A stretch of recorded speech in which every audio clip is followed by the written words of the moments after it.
look at that for it. But I'm trying to, when did you start coming into our group? I don't remember. Andrew drew you in though, right? Yeah, I don't know. He had to room about God. I don't know. And then I immediately started warring with Piper for some reason. Like, it's not for some reason, because it's not like a dirty communist. Okay.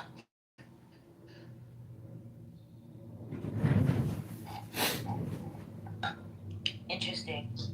Well, I guess it's cool that you guys have these, like, meaningful relationships and you talk about, it's not like you're talking about fucking stupid shit, you know? Well, my introduction to everybody was through Andrew, and it was like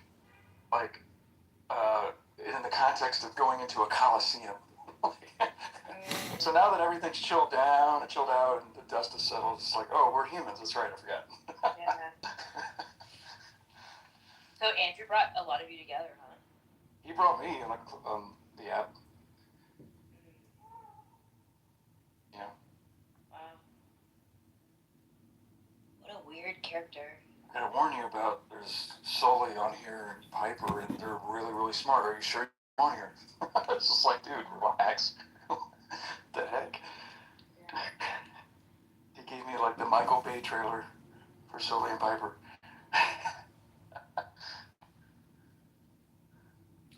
Wow, that's really cool. You need to talk to more people if you think those are the only two smart people on this Yeah, that's true. Also, didn't Andrew come from Jack's community? So by extension, all of us are from Jack's community, but then Andrew split from Jack because of like the accusation and stuff. I remember Sully too used to run around with Joy Wolf. They were both like really smart. I think Agamemnon is the smartest person on this crew. Remember John Marianis? He defeated everyone on the app. Yes. Yeah, and he recorded it. It's on his YouTube channel. He defeated Sully multiple times. I think he debated you too, MJ, right? What's Ariana's YouTube called? Sorry? What's Darth Ariana's YouTube called? I think it's just Darth Arianas.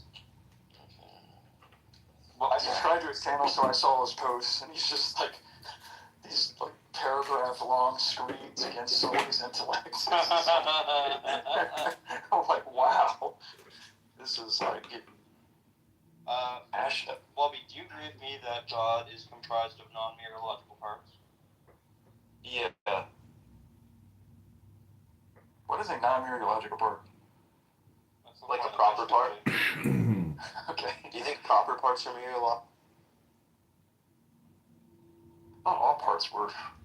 I'm rusty though. No, slow boy. Do you think proper parts are symmetric or no? Symmetric? No. Not necessarily. Then what's the distinction between proper and improper part of the relation slope? I'm trying to remember. Let me ask ChatGPT real quick. Hold on. Is he calling you slow boy because you're Eastern Orthodox? That's usually what it's called. The evil is slow mo.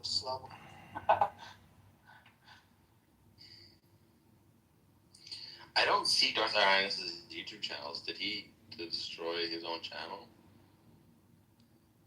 I haven't seen any updates in a while. Oh yeah, and have you met Apollo, Sam? I think so. Okay, I'm gonna have to get him on here. Yeah, he's like the king of debating. Is he a Muslim guy?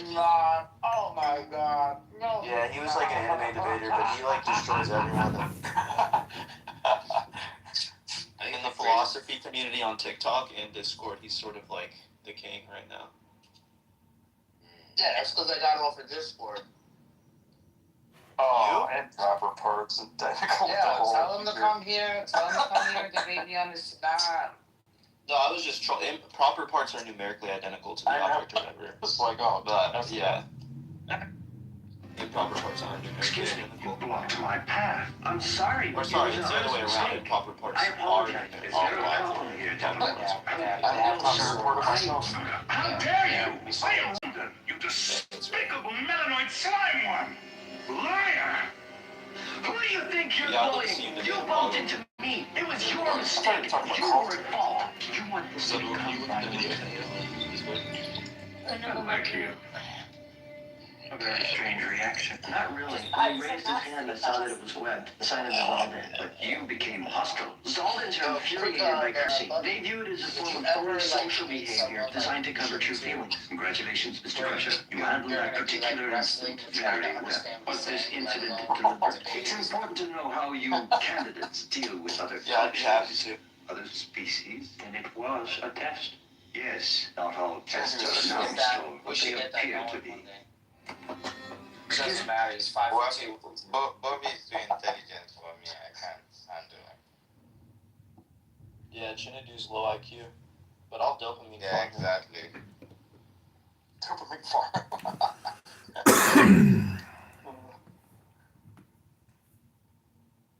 MJ, let's get a Mega- 2v2 setup. You and Sully versus me and Agda. Megatron, me and you were intellectual peers. We should like. Hey, No I one didn't give you should the mission want to speak, be so my I'll debate talk. partner. In the middle of the cross-examination, I'll be like, yeah, I don't know. Yeah, you're too good faith. I'd be the worst debater ever. Yeah, you're too good faith, man. You're a good guy. Oh my god. Too dumb. Dummy. Forgot about that. I'm watching it. Oh my god. It's a lot of fucking raccoons. You saw the video, yeah. That's goals right there. They're so adorable, the little raccoons. It's so chubby. Yeah. Yeah. Santa, no. Uh-huh. Do you And that in recognize? itself is offensive. Do you Is he recognize feeding them that hot there's dogs? massive Yeah, he's differences feeding them between hot dogs. Islam and Christianity? Yes, and the God model, I call it out all the time. And they Not love just it. the God They love the hot model, dogs. the more the ethics. Do you realize I that? love the good fucking hot Sure, dogs. and I'll call it, and I'll grant to that. If And there they're are being massive polite about it. differences, Like, when but they get when the there hot are dogs, massive differences, I'll also lay it out so that Well, what so that company we he can has just that honestly he knows? see both sides. That's fine. That's fine, Nargis. That does have a big difference. Like the whole marriage, like one says to marry them even if there's no consent. It reminds me of the, I concede to that. The other guys doesn't watch have Kitover? marriage, right? Like you don't Yeah, have to marry them to sex leave. Oh, So if you there's ever a watched milk it, it's funny. according to I tradition. amazing. 24, 20 for how many more times do I repeat myself? Do you have to marry them, Marcus? 24, 33-year-olds, I just looked it up, it's an easy look up. You don't have to marry them. Just go on Google, look it up. No. Nargis, Nargis, let me ask you this. In Sunni classical traditional Islamic jurisprudence, do you have to marry the If the jurisprudence doesn't go with their primary text, then obviously something's off, right? The consensus is you don't have to marry. You can just Then the consensus is Wow. But the second one You can't do that, what Nargis. makes they hold to something called the primary scripture. If they're not following it, then perhaps we can question the consensus. Right? Wants to make that tie, right? Look at how. I'm I'm saying arguing with a woman. What did you expect? They don't take accountability. Like, I don't think I don't think she's arguing because she's like personally connected. I think it's just that she's thinking from religion through a scholarly perspective, not looking necessarily. on the I outside. don't know about that. Yeah, like from an I feel outside like, perspective. Yeah.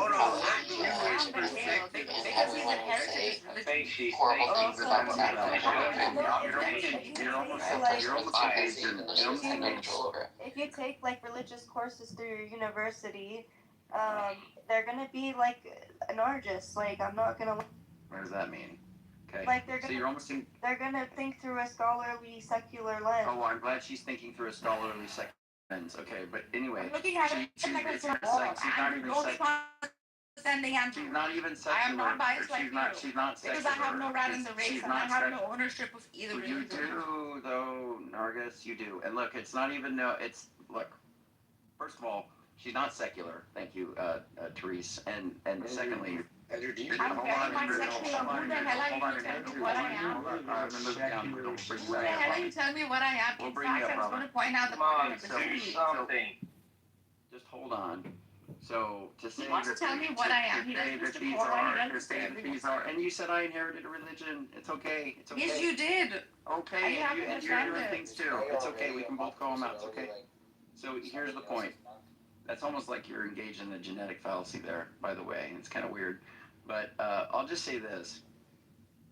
It doesn't really matter. You can look at the and what you don't want to be doing is saying somehow what the Yeah, overwhelming swath of a particular religion has been affirming, somehow that's not what they believe. That's all. Or what they've historically believed.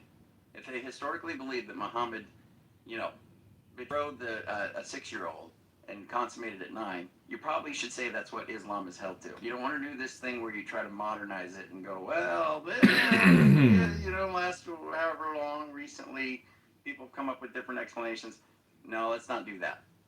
Let's just stick with what historical Christian. Different explanations are secular atheist academics in the field of historical critical method, right? It does matter. It doesn't. Unless you're telling me that academia doesn't hold any weight. No, that's not what I'm saying. And if that has been the historical view for the longest time, then that is the historical view. I'm granting you that. Historical view. And the reason the historical view matters, the big reason that matters, is because on the hypothesis that Islam is true, God would preserve his message, and the people that follow it would believe the message that he wants them to believe. Exactly. Well, it's a very stupid thing to say that, today we just figured out that she was 19. Give me a freaking break. It's not in the Quran. The Quran is their primary scripture. Right? You're saying something in the Hadith that in the Hadith that holds no infallibility, right? You're saying that is infallible. I'm sorry. Because you haven't studied into the free There's and plenty of Muslims who say that you must have the Hadith to understand the Quran, and That's why we preface traditional Islam. Yeah, traditional Islam teaches that, right, Nargis? Right. I agree with you on that. Okay, and so if Islam is true, Nargis, it makes sense that God would preserve the message for people to understand it. And it's very stupid to do this modern thing where it's like, The modern thing is on how they calculated it and how they put it on.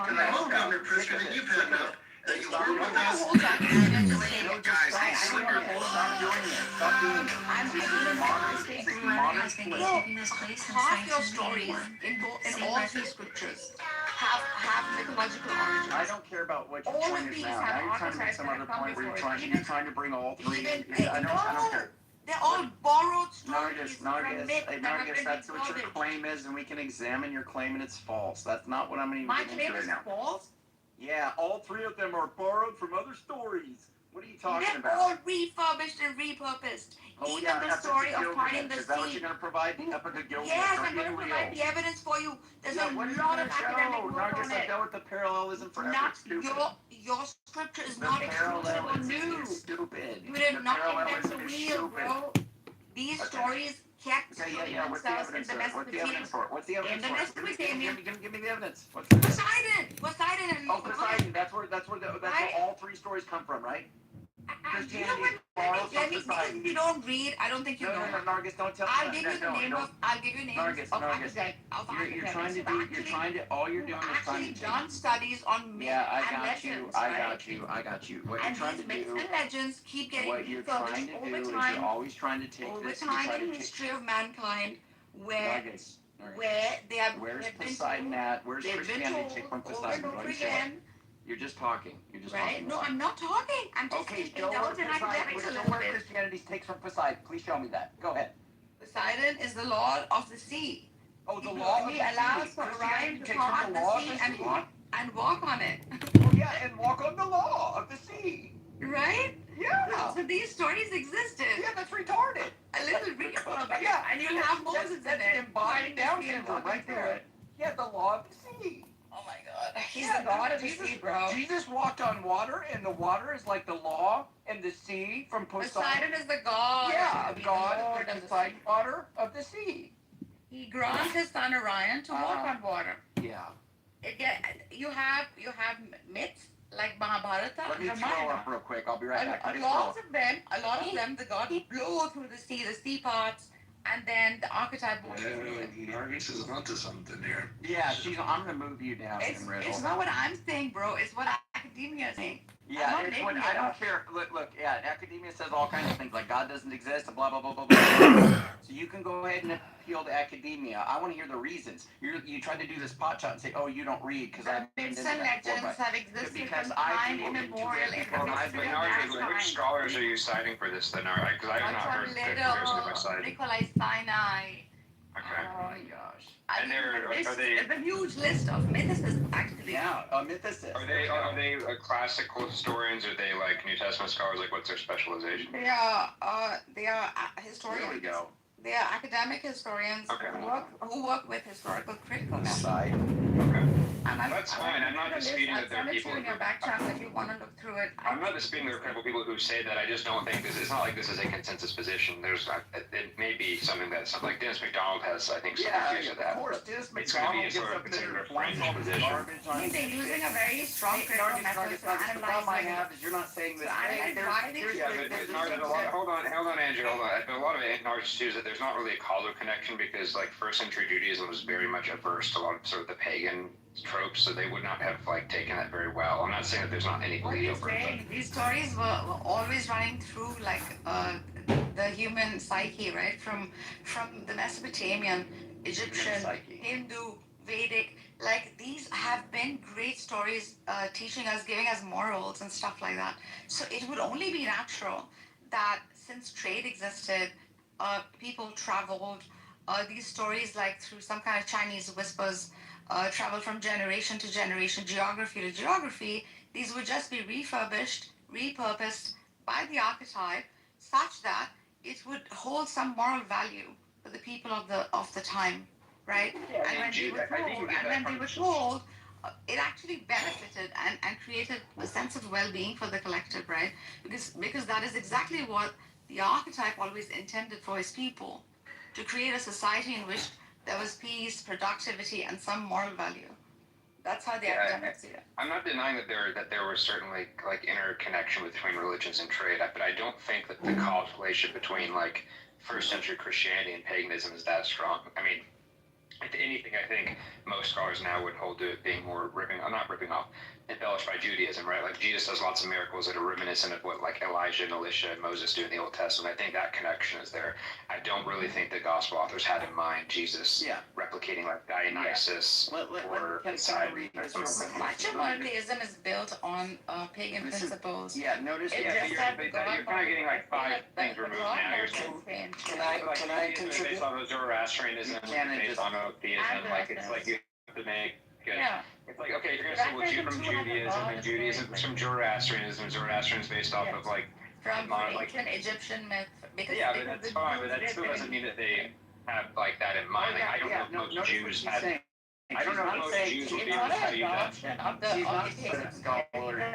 It's like finding the stories interesting, so as to Not saying there's a subset of scholars. and I refurbished and repurposed. I'm just saying, I don't know if you're going to find like I seriously doubt that the gospel like Matthew. She's not saying there's a subset of scholars that believe this. She's saying it is the case. She said that these three I'm not saying it is draw. the case. They No. get a high probability. That's all. No. We're going to repeat what you No said. historian You is said that these three traditions are drawing off previous traditions that New Testament clearly draws off Poseidon. Let me read to you the Poseidon parallel. Let get ready. Get a puke bucket so you can just listen to It's just what I remember. No. I don't know if that The most prominent the most prominent parallel. This is Poseidon. Listen to this. Get a throw up bucket. Also, why was Poseidon? Wouldn't it be Roman versions? Wouldn't it be Neptune? Yeah, No, So the most prominent parallel. The most prominent parallel is the demonstration of power over the chaotic sea, which was Poseidon's primary domain. Poseidon. In the Odyssey, Poseidon stirs up massive storms with his trident to impede I didn't know how to pronounce Odysseus. I can never pronounce that word. Conversely, he has the power to instantly calm the waters to protect his favored travelers. Got it. Hold on. Jesus, in the calming of the storm, Jesus rebukes the wind and the sea, and there was a great calm. To the first century audience familiar with Hellenistic culture, this act signaled a level of authority previously reserved for deities like Poseidon. It's funny too because I don't actually think I think a better parallel is Honi the circle drawer who's in Josephus. He's like a first century rabbi, and he what was that? Oh, I'm just throwing up. Yeah. Only the circle jar. The circle jar. I'm just saying that the better. Why is Andrew so triggered? No, I'm not even arguing Andrew, this is like a made-up story. I'm just saying like there was a Jewish tradition of the rabbi who like prayed for rain and it happened like instantly or something like that. Like I'm just saying if you're gonna do a parallel, I think that's a more reasonable one. How about God is the father of the weather in the weather? Yeah, that's fine. No, I'm not disputing that though. I'm not denying that. I'm just saying that stupid to say that this is a response or some kind of polemic or whatever. No, I don't think it's. Look, you can even find parallels, Andrew, with like Fatima, like the girl they spring the top and stuff like that. Yeah, Caleb, where is Andrew? Yeah. No.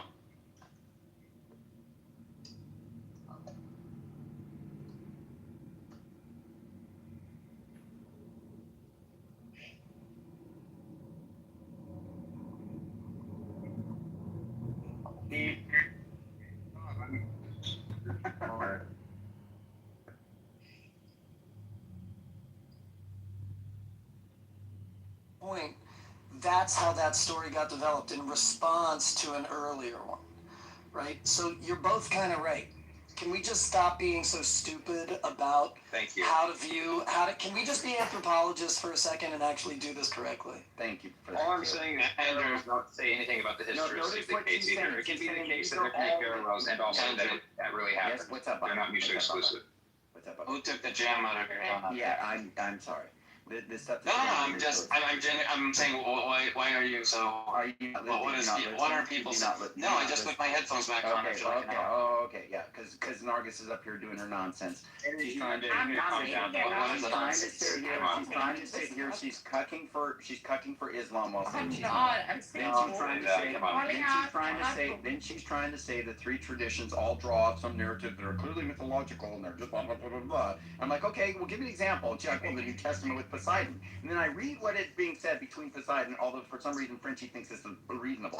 And then I'm just like, my mind is blown. Walking on water. The ability to traverse the surface of the ocean is a specific attribute shared between the true. Really? Yeah. Really? Think about it. I mean, you're gonna say that it might be opposite. No, how stupid. It's more similar to parting the Red Sea than it is to Poseidon, if anything. People eat food and have people follow them. The fact that people follow them and they have disciples and eat food. I ask you to take down the excitement level. Andrew, calm down, my God. I'm still not following. Is it all it's I'm saying? absolutely disgusted by the parallel mania garbage. It's like, Andrew, it's like XI or IX or whatever that bullfish guy's name on Discord. He provides a thing where, Jesus ate in the upper room with his 12 followers and there's candlelight.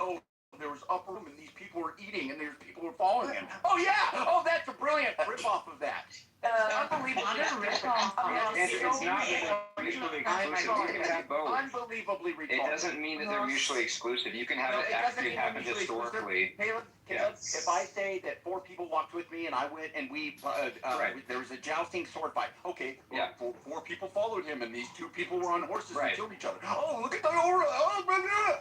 Sure, I'm saying, but I think. Hold on, Andrew. Hold on. Let me just. I don't agree that the Poseidon Jesus comparison is a good try. The idea is that's what gods do. Gods control water. That's it. Yeah. I don't think that's a crazy thing to say. Yeah, but gods do everything, and gods create stuff out of nothing, and gods do what? Andrew. What? Literally, this is what it says. The ability to traverse the surface of the ocean is the specific attribute shared between the two. Moses is a better analogy.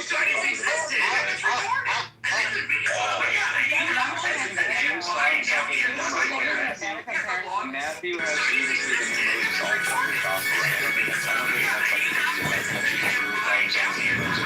his way to get the same miracles Moses did to a bigger scale.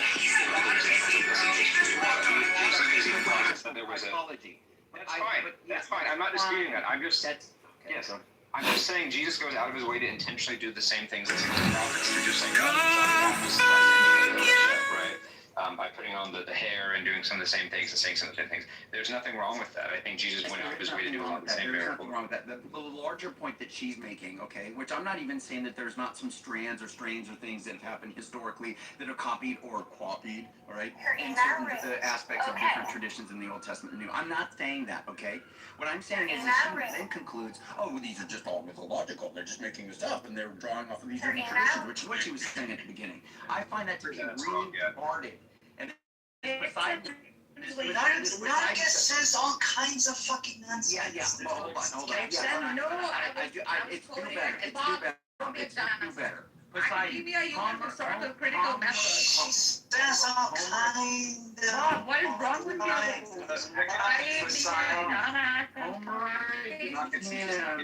And Iliad described. I like Nagas. Listen to this. Let's read this. Get ready. You're gonna need two buckets. Let me read this. Homework hands. Hold on, let me read this. Homework hands. And the Iliad described Poseidon's chariot skimming across the waves with the sea monsters gambling around him as the water remains dry beneath his path. The account of Jesus walking on the Sea of Galilee, mirrors this divine stride, quote unquote, in the Greek mindset. The ability to treat the sea as solid ground was a definitive epiphany. Get me a puke barrel. Let me throw up. I need a 55-gallon drum. That is absolutely vomitous math. That is disgusting. I'm sorry, that's disgusting. I'm continuously surprised and likewise entertained at the kind of thing that triggers it. I can understand why young Andrew would be triggered, because for years we're told that Christianity just stole these ideas from other places. And then you start going and reading them. I went through that myself in a time. And I was like, what the hell are these idiots talking about? They sound nothing alike. And so I can understand why a young Andrew might be wanting to puke because of it. There are Isn't some there a things myth of another god or demigod born of a virgin, though? Isn't that another myth? Yes. Oh, no. No, actually I not. think there were some traditions of Moses being one of the versions. Not really. That was the original to have been made up afterwards. Really? Do you have some evidence of that? I just vaguely Yeah, a lot of the doesn't Sarah's mother get supernaturally pregnant by him? Same with Abraham's wife. It's not a virgin birth because they weren't virgins, but they still supernaturally conceived. Roman. I know, but I'm saying I think the Jewish connection is better than the Greek connection, though. I don't think Matthew is ripping off the Jewish motifs. I'm sorry, pagan It's motifs. not ripping off. These are just influential stories, and even the Muslims behave just like Andrew when I bring this up. When they're writing in Greek, It's just retarded. Greeks could read it. It's not. It's academia. No, it's not academia retardation. You know what? You want to hold on to exclusivity. I'm telling you, it's not that exclusive, bro. You do not bend the wheel. Some academia is retarded. Some academia is retarded. Even the date of Jesus' birthday is just stolen from Christmas, with Santa Claus and reindeer. Thank you for that deep art. Thank you. Now there are some. Now I will say that there are some things that I think you can point to that are clear allusions to it. I think the best thing you could do is the Matthew birth narrative with Herod killing the babies. That's meant to be a parallel to Moses with the Pharaoh killing the babies. I don't mind. Caleb. That's not the problem, right?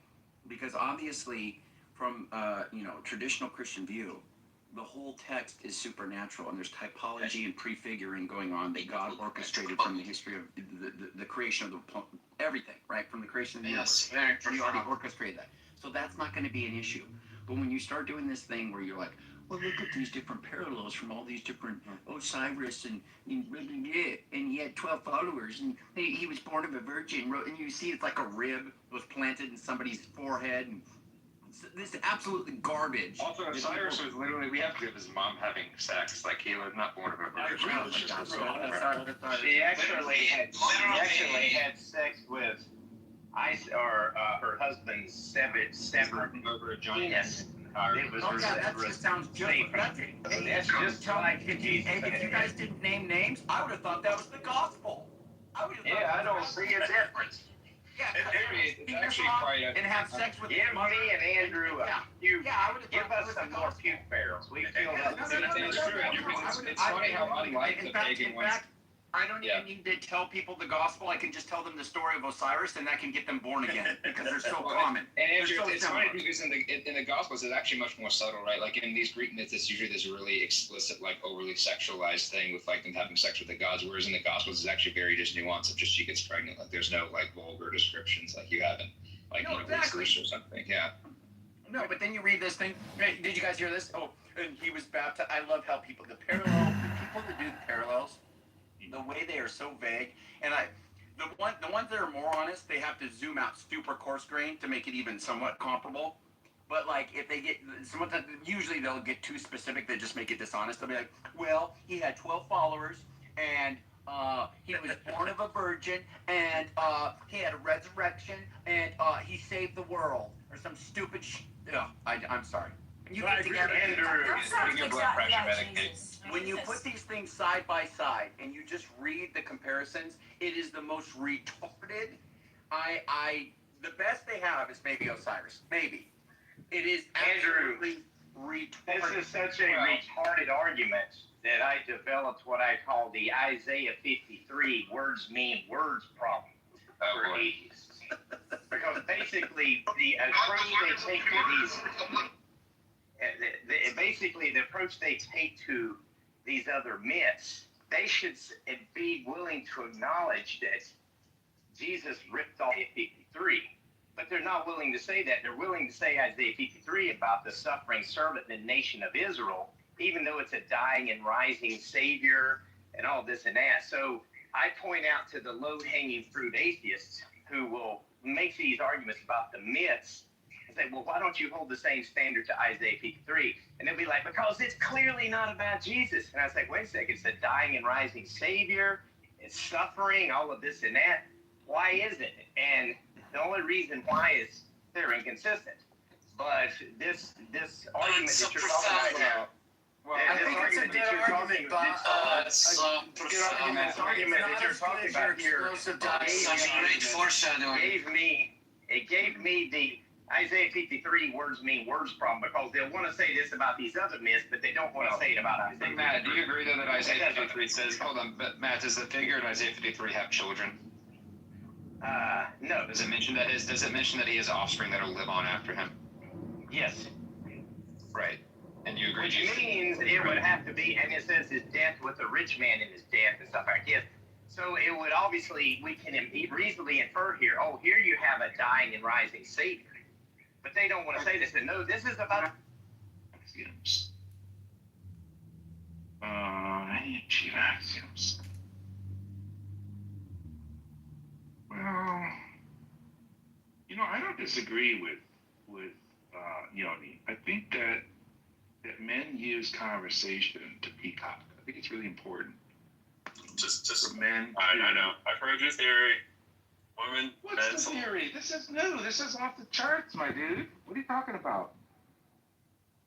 What's the theory? Men use their vocal skills to select a mate, and that's all they're doing. They tell stories to select mates, right?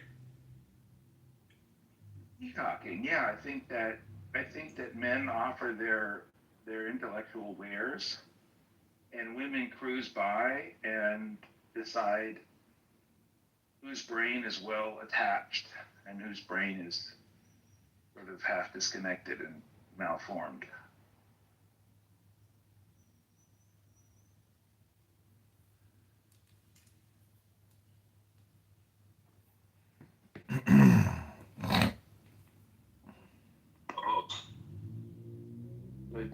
I do think Yoni is on to something.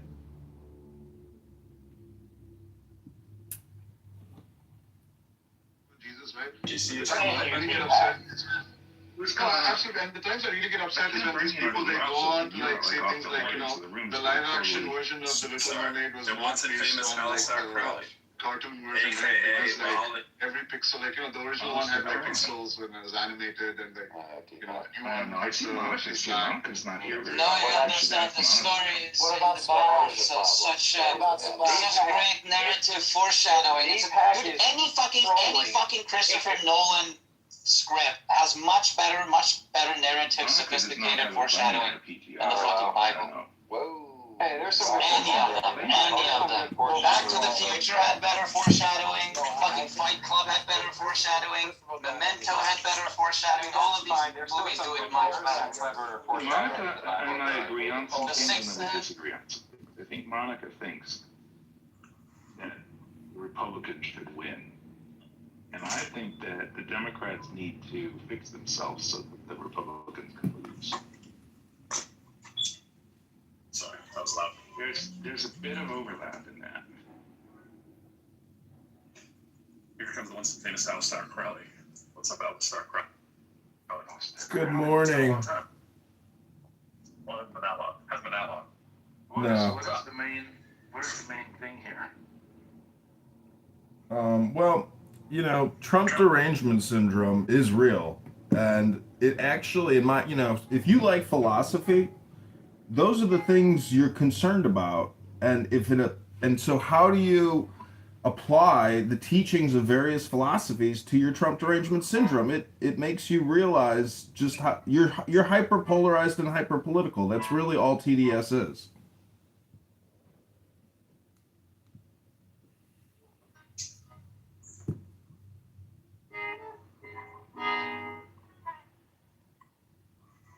I lost that. My Bluetooth was connected over. What did I miss, Alistair Crowley? Benjamin is playing his acoustical guitar as I discuss philosophy and its application to the sufferers of Trump derangement syndrome. And, when I made the title, I half thought of you. I was like, I know for a fact John is going to come in. For example, even the teachings of Jesus Christ, if you look at it through the lens of go within, it says that the secret source is within you, and so take it out to save yourself. And that type of philosophy is the same thing for Donald Trump. We all have a spark of divinity within us. And so people that live their lives hating Trump, in my opinion, they're mostly all atheists because they don't see the spark within themselves, and therefore they don't know that Donald Trump's got a spark. And so it's kind of pathetic in a way. At this age in your life, if you live with hate for the orange one, well, you just don't get this. You don't understand the game. It's a game, and your TDS. I don't know if you would call it the art of selfishness. Maybe you could call it that. I'm just going with the book you're holding in your PTR, the Ayn Rand stuff. And Trump is the same thing. Like, it's good to be greedy. Gordon Gekko. He wants to be Gordon Gekko. I know, but see, the book by Ayn Rand, The Art of Selfishness, is a clickbait title. That's the type of room title people put together. They say selfishness is a virtue, but the whole book deals with the complication of ethics and how vast it is and how complicated it gets. So it's a good book. I'm trying to read it today. I want to try to read the whole thing within a week or two.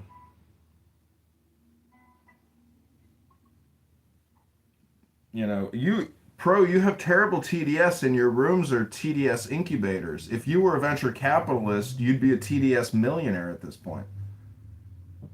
Well, that's not entirely fair. Well, I probably wouldn't be a TDS millionaire. But if I were a venture capitalist, I probably already would be. So there's that. Yeah, maybe. I mean, don't put your... I'm not insane, Monica. Monica's claiming she's not insane. Why is she having to do that? Benjamin, I have a question for you. Do you know what the Constitution of Muhammad is? It's called a required reading for Benjamin. It's also known as the Charter of Medina. That's the required reading. Written in 622. That would be required reading for all K through 2. I'm going to put the link in the chat. If you read the Charter of Medina, you will realize that Muhammad is a fraud and that his entire religion is a scam. and the Charter of Medina or the Constitution of Muhammad. You know, he has been coming in and. You know what else is a scam? Your political campaign. That's what else is a scam. That's good, Kevin. That was well Thank timed. you. Well We played. should invite T up. We haven't heard from him for a while. DDS, you know what the real problem is? It's TDDS, Trump derangement syndrome. Anytime someone criticizes right. Trump, they call it Trump derangement syndrome. That's the real problem. Kevin. I think all of us, myself included, deserve a big old apology for the allegedly hysterical liberals in 2016 because they were right about fucking everything. Well, Kevin, what about T-triple-DS? I mean, I just reframed your frame and we added a D. Check out Fred's PTR. F equals M EV over DT. Oh, I get it. Alistair, you have 37 cell phones that are running a failing DV political over career. DT. Multiplied by. How is it a failing political career? Capital F, funny little arrow. See, some of us have goals and objectives, and we actually help the politicians we like. Funny little B arrow, bar, line thing with a lowercase d, T thing. Does the arrow indicate that the V and the F are vectored? It does not. It's a one-way street. It's just a one-way street, Benjamin. No, I think you're pulling you're jerking my chain. No. The equal is actually showing you that it's a parallel line set up. No, it looks like a runway, yeah. The slopes like a won't runway. intersect. So the F won't intersect with the V because they're parallel lines, and so their slopes are the same as what that's trying to show you. And the see, Fred told me I got 100. And the M is like for the Milky Way. If you want to use it to Right, I just figure don't out the know force of the Milky Way. what the arrows are doing in that thing. I think that means they're vectored. This is a one-way street only. See, they're going in the same direction. I told you. You didn't want to listen, Fred. I get that they're going in the same direction. That just means that It just means Fred the makes force in a particular delirious direction is equal to the mass volume. multiplied by the change in velocity in that same You direction. guys are so atheist, it's unbelievable. This is a hermetic formula here. This is mysticism. Force equals mysticism, and then you get above and below, below and above. Hello? This is an old formula. This is just velocity. Is this change in velocity over time, right? Velocity equals distance over time, but this is an alchemical equation for mysticism to give you the force and the power of God. No, this is change in velocity over time, but What is this? I'm a little lost about what this it formula just is. Fred's PTR.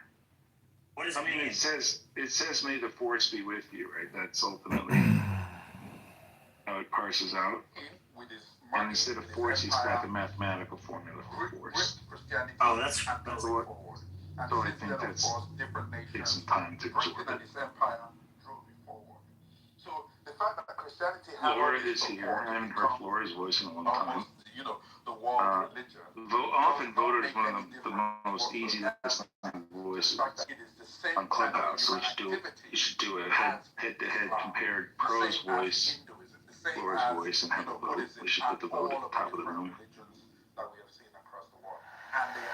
Meanwhile, myself and Alistair here can have the most unpleasant voice conversation. Yeah, no, I think that's decided. That's decided already, yeah. Look, I'm busy trying to look like I'm doing something here at my university. Don't blow my cover. So, with regards to Trump derangement syndrome and the sufferers thereof who have lived every day of their life for multiple years thinking and talking about Donald Trump, when I think about all the Democrat, Marxist, liberal, atheist safe spaces here on this app and the countless millions of conversations that have happened regarding Donald Trump, all that wasted time and effort could have been spent reading a book and improving one's life. Instead, people force projected, just like this equation from May Day, they force their own projection. Alistar. And then I think that you're a fine candidate for, what is it again he's running for?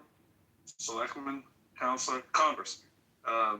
Oh yeah, there's that little thing called Congress. Is it's unfathomable, Benjamin, how you don't know that equation. But I'm just gonna leave it there. But as much science stuff as you talk. But that being said, what's up, T? What's up, Hero? What's up, Aisha?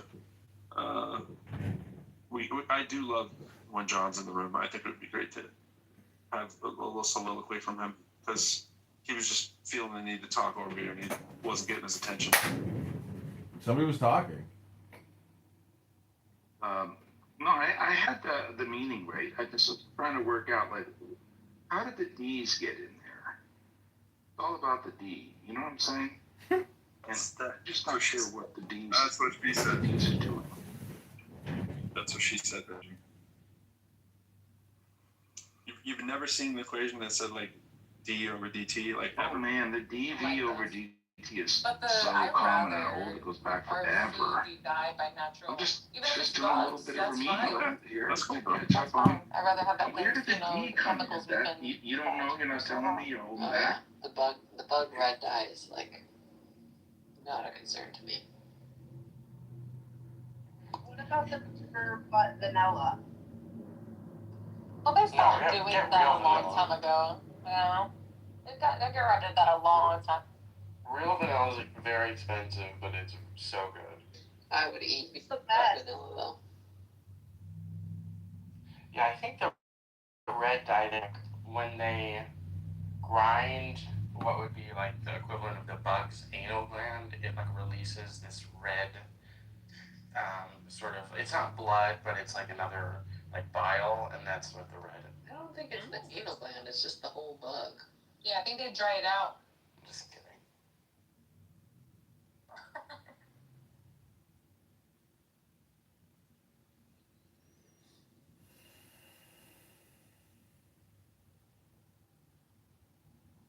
The justification 75 plus years ago in order, like, you don't have to think anything about how Jews deserve to live there in the Yishuv or in 1948 or whatever, in order to think that, you know, the status quo is okay as is, in a certain sense. Like, maybe historically the Europeans had no right to the Americas, and the Native Americans should have had everything, but enough time has passed that I think that right has essentially been voided. You're calling for my whiteboard here, Benjamin. Derivative? Did you say the word derivative at some point, or no? I don't think I did. I never got there. I did hear delta, so we can let delta qualify. In a way around the bar. I would have accepted delta. Like, I would have taken that. Like, yeah, no, delta. Yeah, no. I have Trump on the phone. He wants to mock you all. Can I ask you a question here that may result in another philosophy among this areas? What is the difference between irredentism and redentism and revanchism? Good question. I mean, I associate revanchism as like avenging a loss or something, whereas irredentism is just like this particular territory is ours. But that may just, I mean, I don't know if I read the actual dictionary definitions. This is just like the general connotations I've absorbed culturally through my own osmosis. Because it seems like the only way, yeah, I mean, they could be like subtle distinctions or like just like different tones or something, inflections, conversational inflections or something, where it's like the best place to use them. But like, technically, you'd have to have like lost the land for you. You don't need to want to claim it back in both scenarios. So, you want to hear the Google definition of the two, or okay? Irredentism claims land based on shared ethnicity or motherland ties, whereas revanchism focuses on taking back lost territory as revenge for military defeat, regardless of ethnic composition. Okay, so there's like some overlap, but then there's like some clear distinct cases.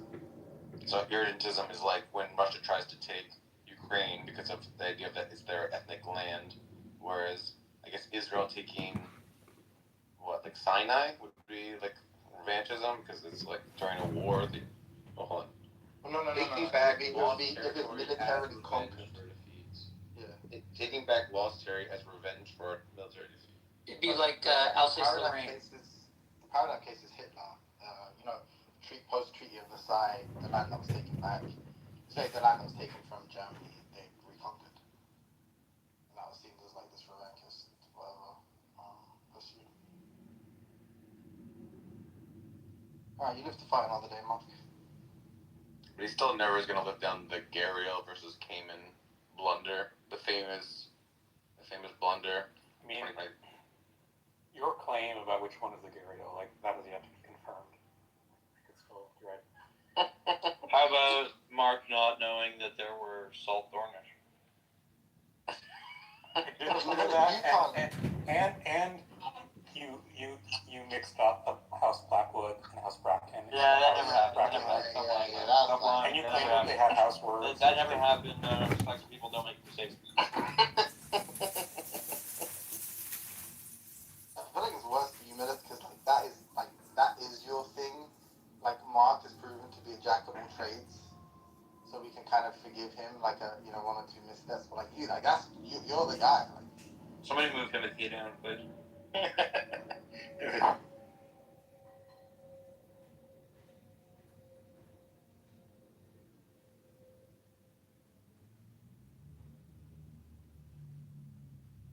So, Timothy, what conclusion did you reach with Mark there? Oh no, to be honest, I wanted, because I felt like at some point I like Sam had like read the Google definitions, and then I wasn't it wasn't clear to me, sorry, what the distinction was. So I just thought about people sometimes it's easier to ask someone rather than Google it.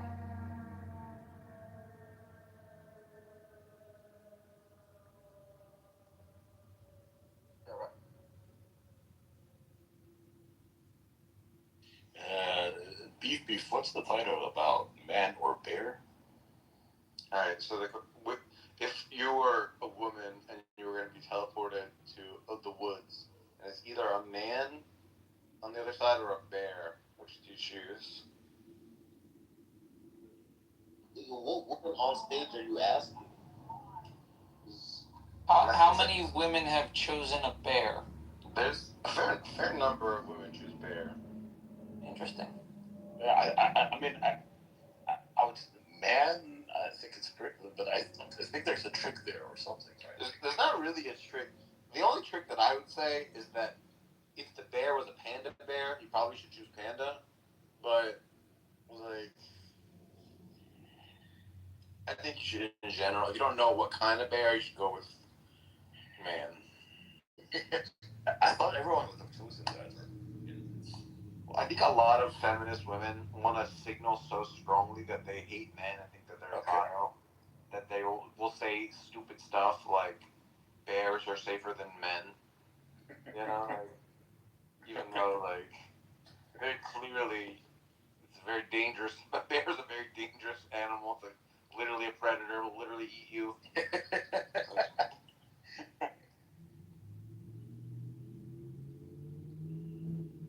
This is why I was a little bit hesitant, because I thought there might be some trick there that you're getting, right?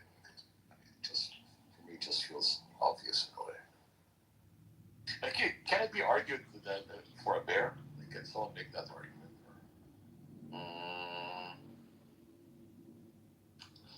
I mean, maybe you can say like the bear isn't like a moral agent, whereas a man is, and so like even if a bear attacks me, he's not immoral, but if a man does, it is, right? And so like. You're worried about dooming the soul of the man that attacks you. I don't mind being killed. I want to be killed not by like a moral agent, but like. Is that true? Would you rather be killed by a neutral force than a moral agent? I don't think. Thinking about it right now, yeah. Why would I care whether it's a neutral force or not? I just care about my life in a way, right? Yeah.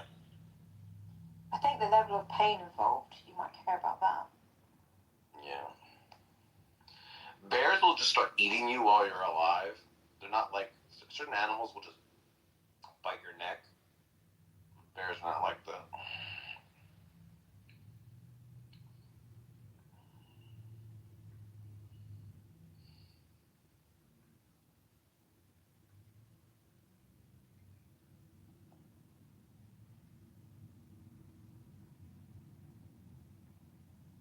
No, Severin.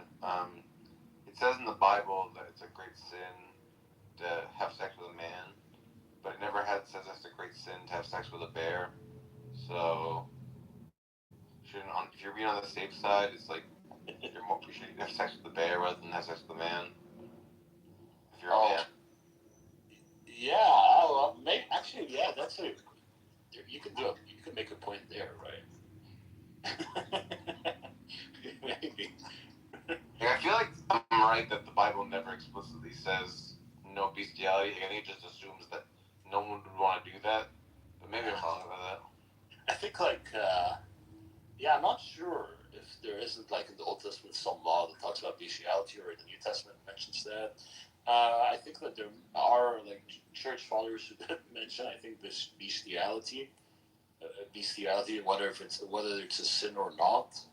I think they did consider sin. But I don't know if it's explicit in the texts of the Bible. Not sure. They might have grouped it under like a general sort of sodomy is wrong notion, which. I mean, there is like in Leviticus 19, when God talks about all the evils that the Canaanites committed, including like having sex with donkeys, right? And actually, that was one of the reasons why God commanded to also kill the livestock alongside, the other people, the civilians, when He commanded the Canaanites. Remember that there is mention also of the livestock, and it's implied that the reason is because they had sex with those livestock. Like some people had sex with them. And so I think there might be like an implication there of bestiality being like a sin or something, or an evil in the eyes of God. All right, Exodus 22:19 says, "Whoever lies with an animal shall be put to death." Yeah. Okay. There you go. Yeah.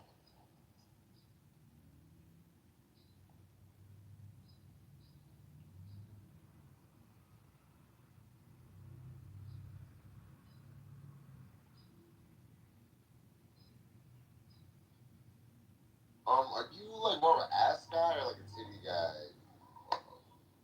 I think that whereas breasts nourish life, and they're like fundamentally symbolizing bringing life anew to the young, asses represent shit and filth and waste.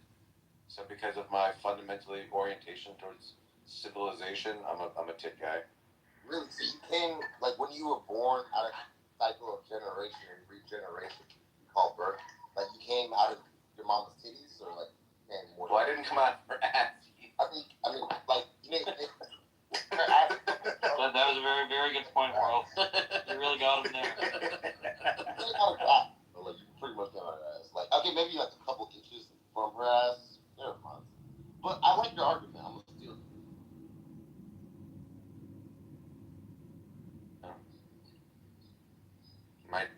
My breast fetish is purely civilization sustaining.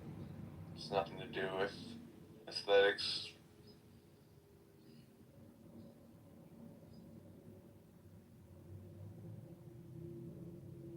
So it is. Yeah, I'm saying, what about the hips? What about the lips? Like, I like lips. I don't know. It's like a good face, honestly, over titties too.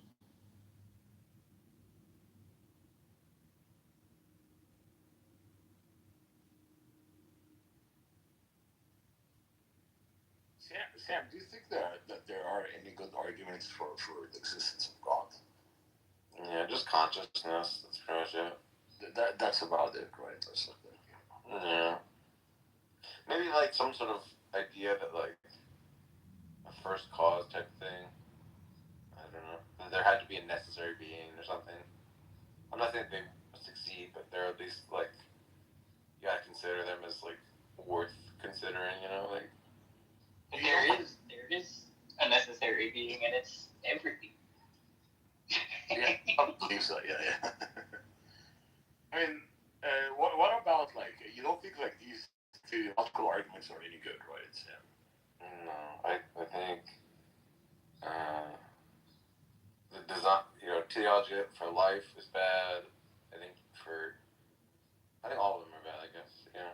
Yeah, that whole family, right? Yeah. My least favorite argument for God is the een. Hate the een. Yo, what happened to that?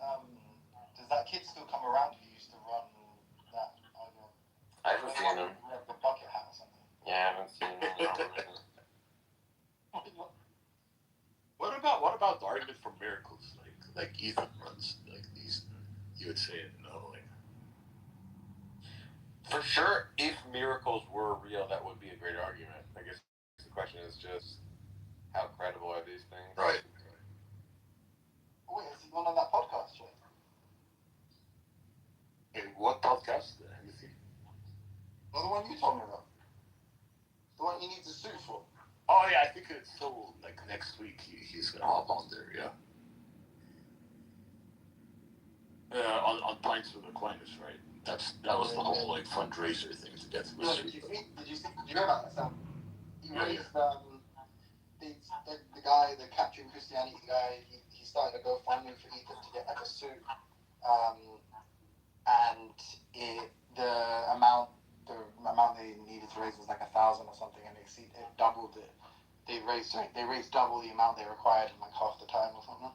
Based. And like I've seen the comments on Ethan's Capturing Christianity videos. I'm like, oh my god, yeah, kid's a star. I was like, yeah, I can't wait to see more of this. No, but he's like apparently, which I believe. Sorry, I'm not saying like allegedly. Like apparently he's converted like loads of people from just watching that debate. And it's interesting because that debate is, which seems kind of, well, I guess if he's arguing that it's a demon, then he is just trying to falsify it. But then he isn't arguing that it's like there's a natural explanation. Or something. Yeah, they did not argue the. I wish he debates like an atheist on these issues. They get him like an atheist debate or something. I wonder how much money he's got, Cameron. Well, probably not. Because Cameron's raising the money for him, so clearly, like, Cameron doesn't want Well, yeah, but I mean, obviously Cameron is a huge grifter, and like all of his content is geared towards his grifting enterprise. So I don't know him well enough. Like, why is he a grifter? Or like, what kind of? He's always been a grifter. I don't like. What? I said he's just always been a grifter. That's just like his MO. I'm saying, like, is the grift like raise money for like, I don't know, what do you think the grift is? Well, it's like for his quote unquote ministry or whatever. You know what I mean? Like it's like the same way all these guys kind of grift. Like, I think like a lot of people made this case in observation at the time that like he turned the channel into capturing Catholicism and like converted to Catholicism because like there was more money in being a Catholic. Channels, by the way. So he's still got Capturing Christianity, and now he's got Capturing Catholicism. No. Capturing Christianity is that channel. It's just been renamed Capturing Catholicism. Yo, I don't want to do the like. Do you want to bet? But he does have two channels. He might have two channels, but if you look at that, if you look at the channel, wait, I don't know about this because if you look at the channel that's currently called Capturing Catholicism, and you go into like the about list there, it still says Capturing Christianity. The Capturing Christianity channel has like 20 times the subscribers. Yeah. So I'm guessing that's the original one. Yeah, 415,000 subs, Capturing Christianity, and then the new one, Capturing Catholicism, has like less than 100,000. Well, maybe they're linked together or something then, because I think that if you go to the Capturing, I just assumed he renamed it. Yeah, YouTube is doing that now, where right. You can post a video that basically is linked to two channels. No, that is different though. Because what I'm saying is, if you go to the one that's called Capturing Catholicism, right, and you go to its like about page or some shit, right? There's a link that just says Capturing Christianity. So like, I don't know. Yeah, probably, but I think he does because it's far smaller subscriber count than the OG channel. Well, that may be. I could be fucking that up, but he is a grifter though. That I'm not fucking up. He just seems. I remember like somebody died at one point. There was this like whole like debacle because like somebody who was involved in his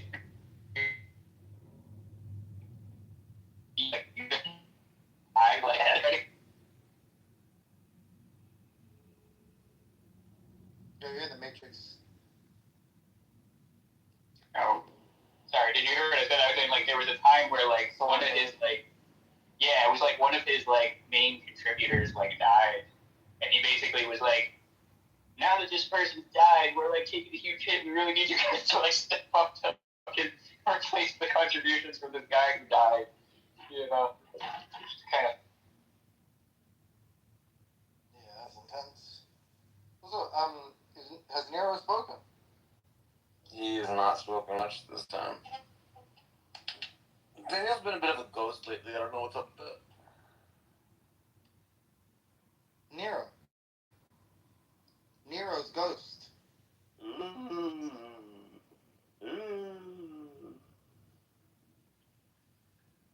I swear to God, the last time I looked for the channel that's called Capturing Christianity, like I couldn't even find it. So I'm gonna have to dig into this. No, I funny enough, when I saw the Ethan video, I think I spoke to someone. I said Capturing Christianity, and they corrected me, and I went and looked off the back of that, and I found the original channel. I was like, okay, yeah, it is a different channel. Yeah, you have now Capturing Catholicism and Capturing Christianity, right? Both of them. Like, these two distinct channels, they belong to the same person, right? Capturing Christianity has 400,000 followers. Capturing Catholicism has 20,000 followers. Sully was completely wrong about this. That's fine. Huge embarrassing. Yeah, I was wrong. Oh no, I was wrong. Ooh, I'm gonna cry about it. You know what I think? We should make a channel called Capturing Money, capturing your dollars. I hope Sully has like this amazing poker face where he's like, yeah, oh, boo-hoo, oh, I was wrong. And then like when he comes off the app, he like smashes up his car or something, like he's fucking infuriated. Oh my god, I'm in the middle of fixing my car right now, dude. I just had to go fix 2 rims. Now I'm going to get tires. Oh, what are they 30s? Dude, I was on here at when one of my tires. Well, one of my tires just has had a persistent leak for a while because the rim was fucked up. So that's one of the ones that I think tires got a flat. While I was on here, I was just like, oh fuck, my tire's going flat. Shit. Yo, is it? No, he's not from Massachusetts. Where the fuck is that guy from? You know, there's that guy. He's like a Marine, and he's like running for like governor or senator or something. And he's like some like no nonsense, doesn't take shit, like fuck. And he's like ginger. He has like a beard. You know what I'm talking about? See, he's running for something, and he's like a blue collar, like rugged, like calls it how he sees it, kind of guy. He's like very critical of the Iran war. I can't remember his name. Or I don't know. Wait, I thought it was Massachusetts. Yeah, I don't know who that is. Anyway, I gotta run for a minute.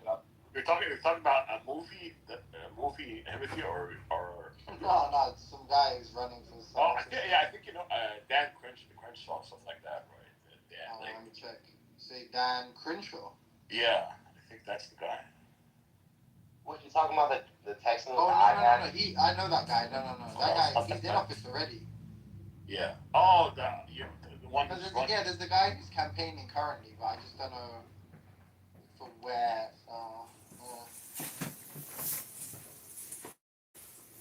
I'm a no-nonsense ginger. Do you have any questions for me? Thoughts about the Iran war? It doesn't seem to be going so well. Dude, the rebranding is kind of epic though. I don't know if you see what's happening now, but they've rebranded it to like fucking Project Freedom or something, and they're like, look, we just like if Iran wants to be the aggressors, all we want to do is ferry ships to safety. Like we just like all we care about is that all of these crew members don't starve to death in the Persian Gulf. Blah, blah, blah. Like you got Hexa speaking like this meek and mild, lily-livered fucking, you know. Well, that's smart, Timothy. Come on, you have to give it. That's a little bit smart. The rebrand. Well, it's just too obvious. Like it's just too. It's like if the accusation is like, oh, don't aggress against us while we're just like pursuing this humanitarian mission. And it's like, yo, dude, didn't you just like fucking say you were gonna just threaten to destroy our entire civilization like 2 weeks, literally like 2 weeks ago? Like, you think Timothy they're gonna continue fighting? That was 2 weeks ago. And there is some evidence for one of them right? It's not sufficient to say that he's the murderer. Like, let's say he was in the general vicinity. That's the only bit that says that he did it. That still counts as evidence, even if it's not sufficient to say that he's the murderer. Do you understand? It doesn't have to be convincing to still be counted as evidence. Yeah, and the challenge is Jesus is a fictional character. So if I see a fictional character appear in the sky, I need to be questioning myself in terms of what am I actually seeing. Is that you're begging the question because if he appeared in the sky, then you have he's not a fictional character, right? You already said this. New sort of core awoke, making time just another poor tenant, But you bearing haven't. weight, taking fire, trading smoke. Yeah, but you haven't in the ruled war out between that us this and our exists, right? You enemies. literally said there was no way to disprove that. The You are statement open. about God, it wasn't a statement about Jesus. I know for No, she's like. So you ruled out Christian. Yes, I think it is definitely possible to prove that the Christian God does not exist. That Jesus Christ never existed. You don't think that Jesus of Nazareth, like as a historical figure, regardless of whether he was God or not, existed? Absolutely not. Jesus as a so-called historical character, to my mind, is not a historical character. I think the whole idea of Jesus is a historical character. And my insight is keen as the hawk's. By my head I invoke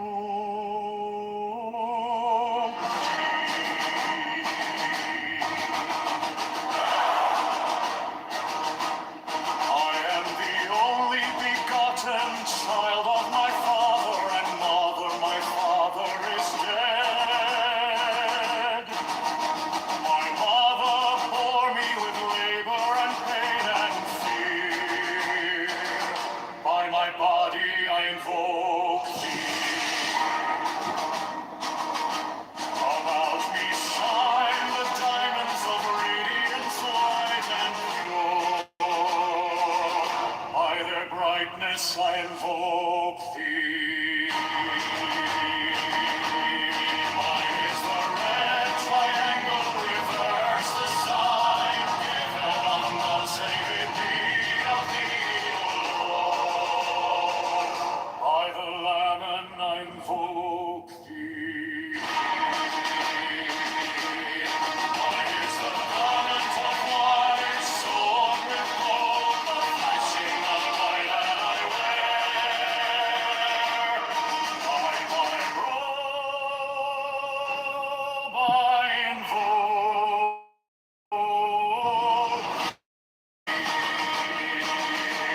Mine is the sign of purpose and time.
Mine is the head of the man, and my inside is keen as the hawks. By my bed I invoke thee. I am the only begotten child of my father and mother. My father is dead. My mother bore me with labor and pain and fear. By my body I invoke thee.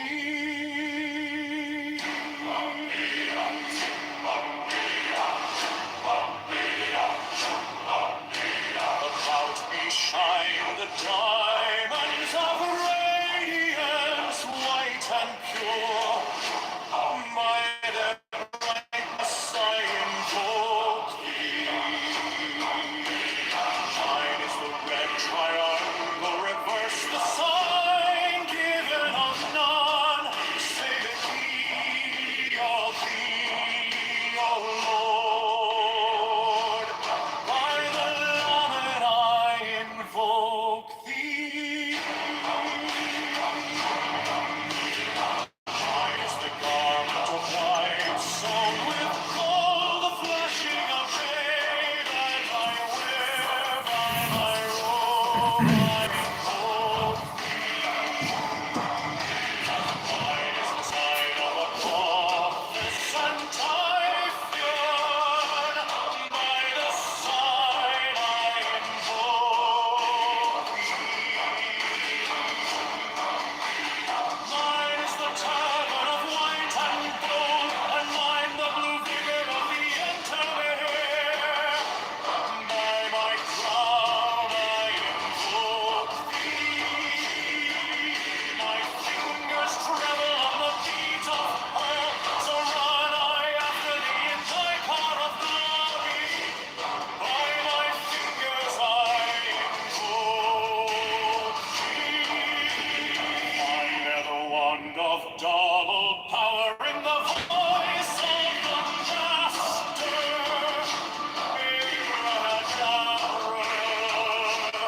By the word I invoke thee. I know the dark blue waves of music and the song that I made of all to invoke thee. Strike the master chord, draw the flaming sword, shout and conquering Lord, Horus Avenger.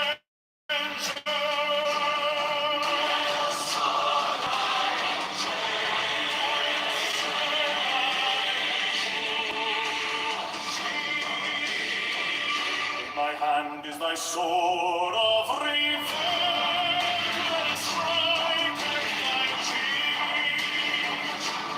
By the sword I invoke thee. The voice of the 611 are the voices.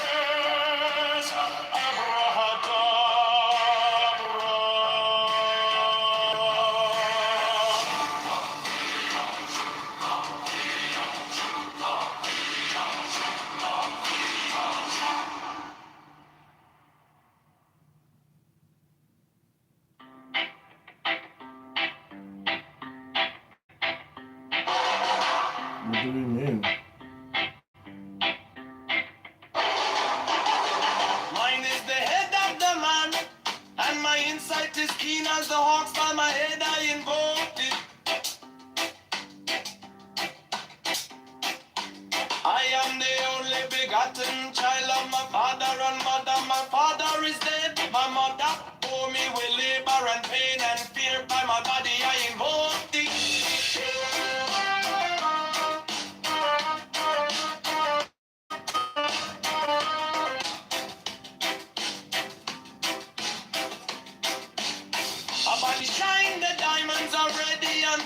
and pure. By the brightness I invoke thee. Mine is the red triangle reverse, the sign given of none. Save it be of thee, O Lord. By the Lamb and I invoke thee.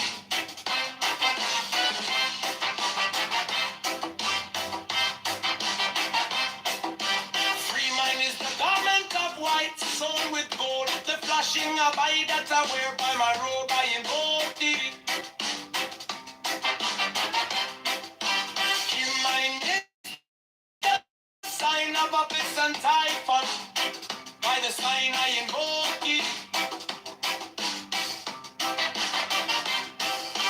For mine is the turban of white and gold, and mine the blue vigor of the intimate air. By my crown I invoke thee.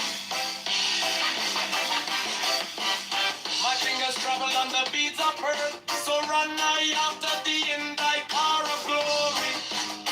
By my fingers I invoke thee. I gather one of double power in the voice of the master. Abrahadabra, by the word I invoke thee. Be mine the dark blue waves of music in the song that I made. What is up Scott to Bessement's invoke thee. net worth and how did he generate his income? What is Elon Musk and how did he generate his? Did Scott Bessent attack Elon Musk and what were they fighting about? Did Elon Musk on Fox News during George and said this is the biggest revolution since the fires? What did Elon mean? How much did Delaware save U.S. exports? Top 10 leftist work projects and programs cut?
Mine is the head of the man and my insight is keen as the heart. By my head I invoke thee. I am the only begotten child of my father and mother. My father is dead. My mother bore me with labor and pain and fear. By my body I invoke thee.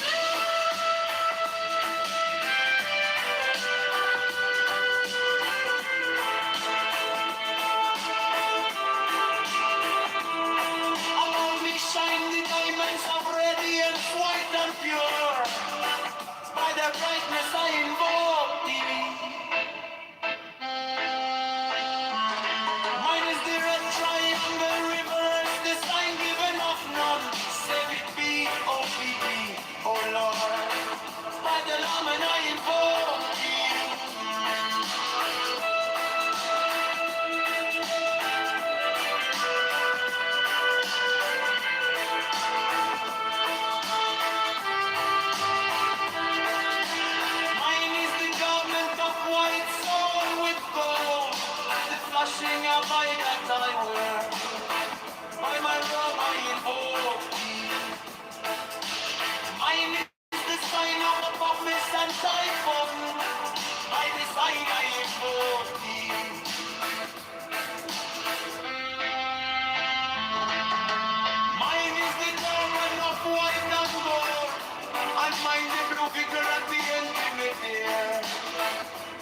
throne I invoke thee.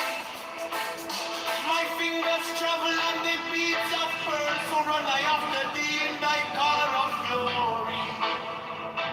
By my fingers I invoke thee. For thou the wonderful power in the voice of the Master. Abrahadabra. By the word I invoke thee. And I'm on the new waves of music in the sound that I began to invoke thee.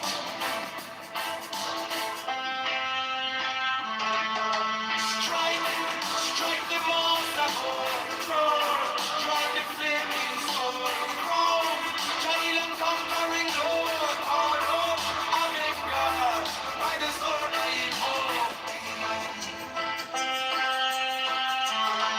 In my hand is the sword of revenge, let it strike, as I begin, by the sword I invoke thee. The voice of the fight, the voice of the six, 11 of the voices. Abracadabra.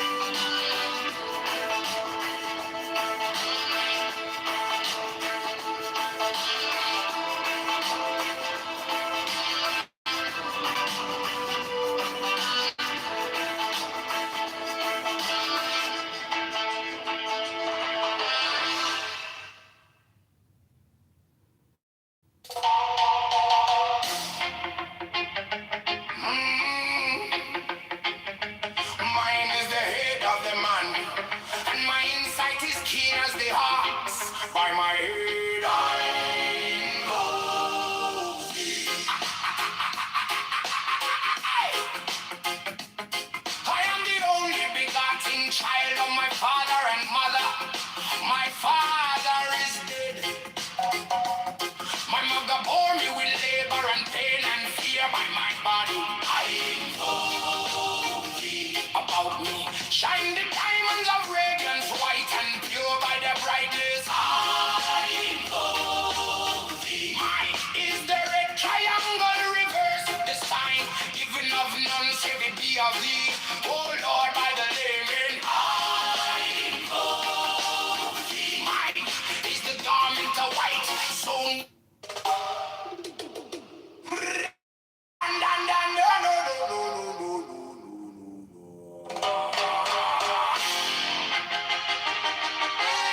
mine is the head of the man, and my insight is keen as the ox.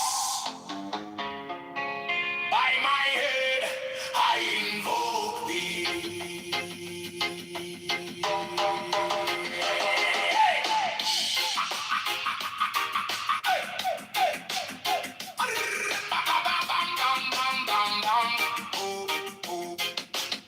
I am the only begotten child of my father and mother. My father is dead. My mother bore me with labor and pain and fear. By my body I invoke thee. About me shine the diamonds of radiance, white and pure. By their brightness I mine is the head of the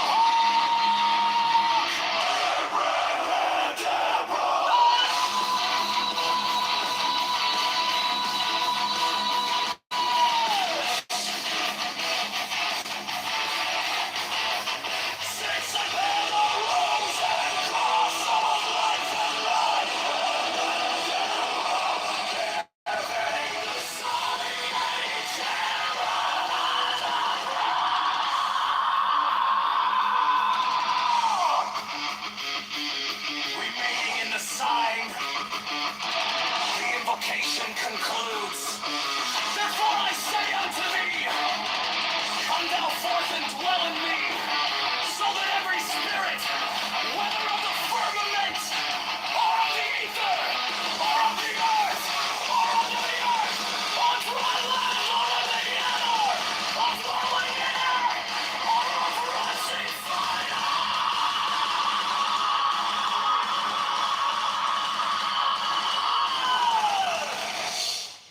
every spell and scourge of God, the vast one might be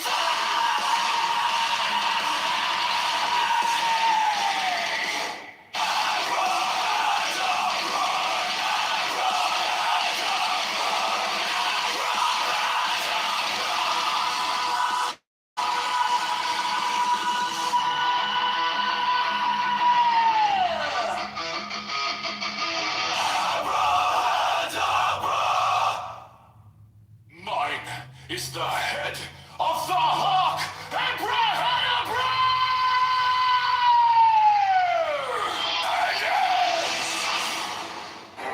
I bear the rose and cross of life and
I bear the rose and cross of life and light, giving the sign at each abrahadabra. Remaining in the sign, the invocation concludes. Therefore I say unto thee, come thou forth and dwell in me, so that every spirit, whether of the firmament, or of the ether, or of the earth, or under the earth, on dry land, or in the water, of whirling air, or of rusting fire, and every spell and scourge of God, the vast one, might be thee.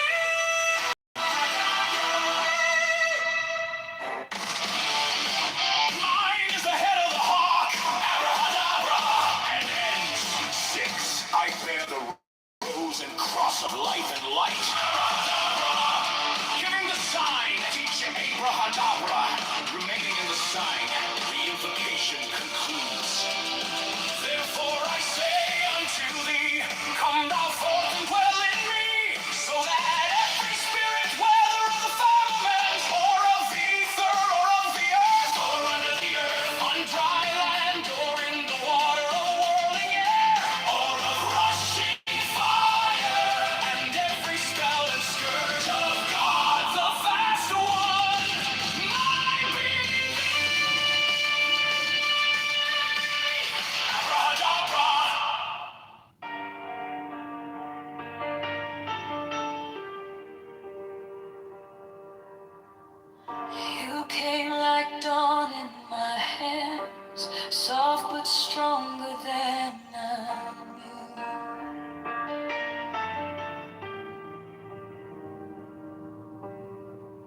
My fear turned gold in your eyes, and my whole night broke in two.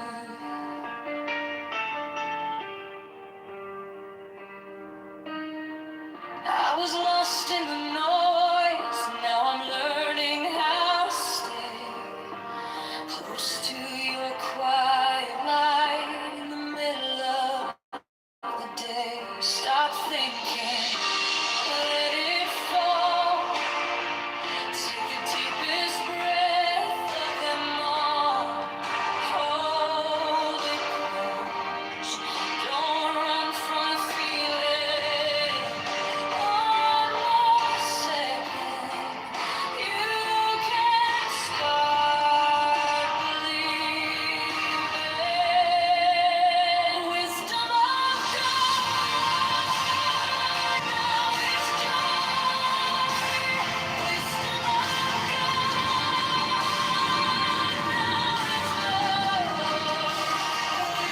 of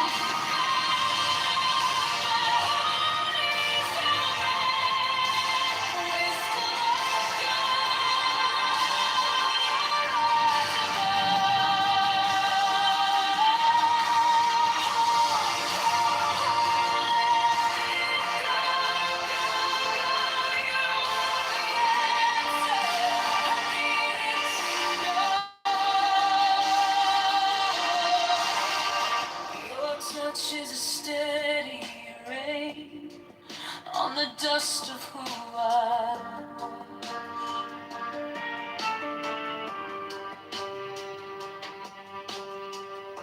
Every wound gets named and it fades in the hush.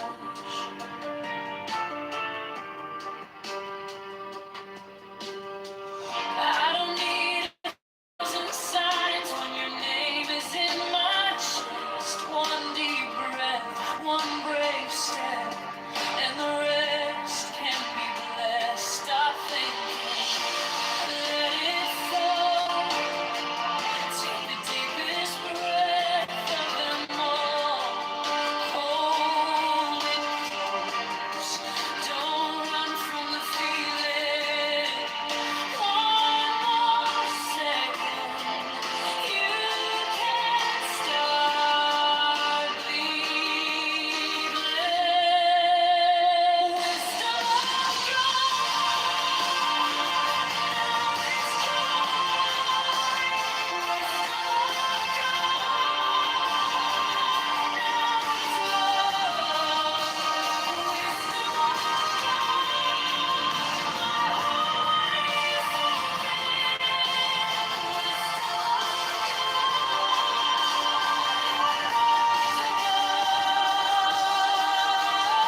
touch is a steady rain on the dust of who I was. Every wound gets named, then it fades in a hush.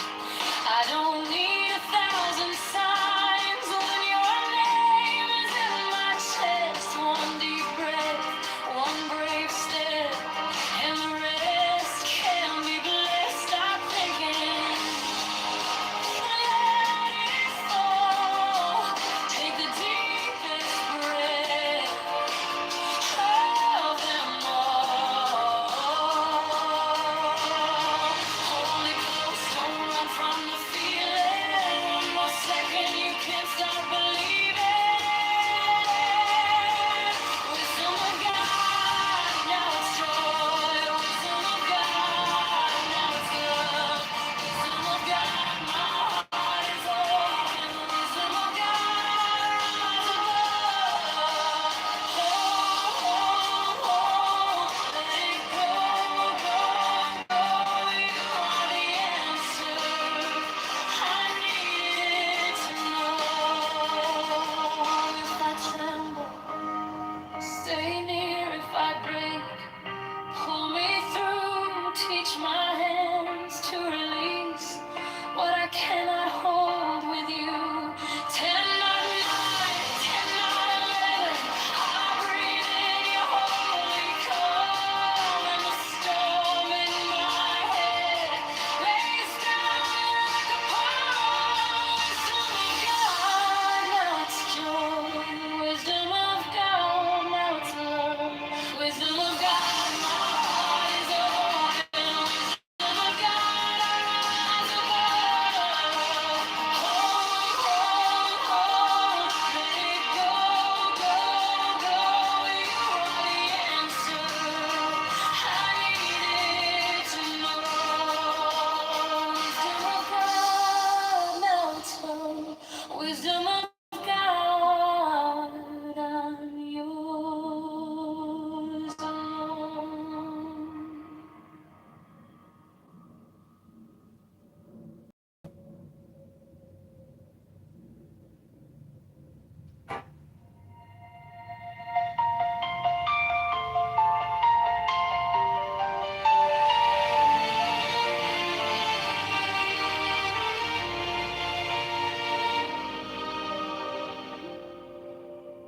Wisdom of God is now joy, love, heart, enlightenment. You found me in the quiet with my hands still shaking. I was carrying the hurt like a name I couldn't drop. Then you touched my trouble and the whole room stopped. Stop thinking and your problems. Take the deepest breath of the day. All for 10, not 11. 10, not 9. Stay.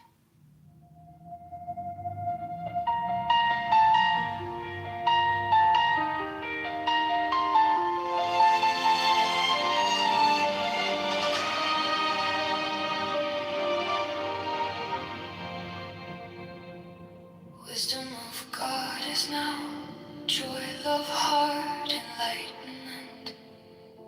You found me in the quiet with my hands still shaking. I was carrying the hurt like a name I couldn't drop. Then you touched my trouble and the whole room stopped. Stop thinking and your problems. Take the deepest breath of the day. Hold for 10, not 11. 10, not 9. Stay.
past those teeth. The teeth he was wearing made things very difficult for him. We have found no sign of the intruder, but there is an open sugar lift. He used a Theranos. It's his fault. He delivers them. He never fails to deliver. You may suffer a little here, but he'll not go anywhere. We believe he's trying to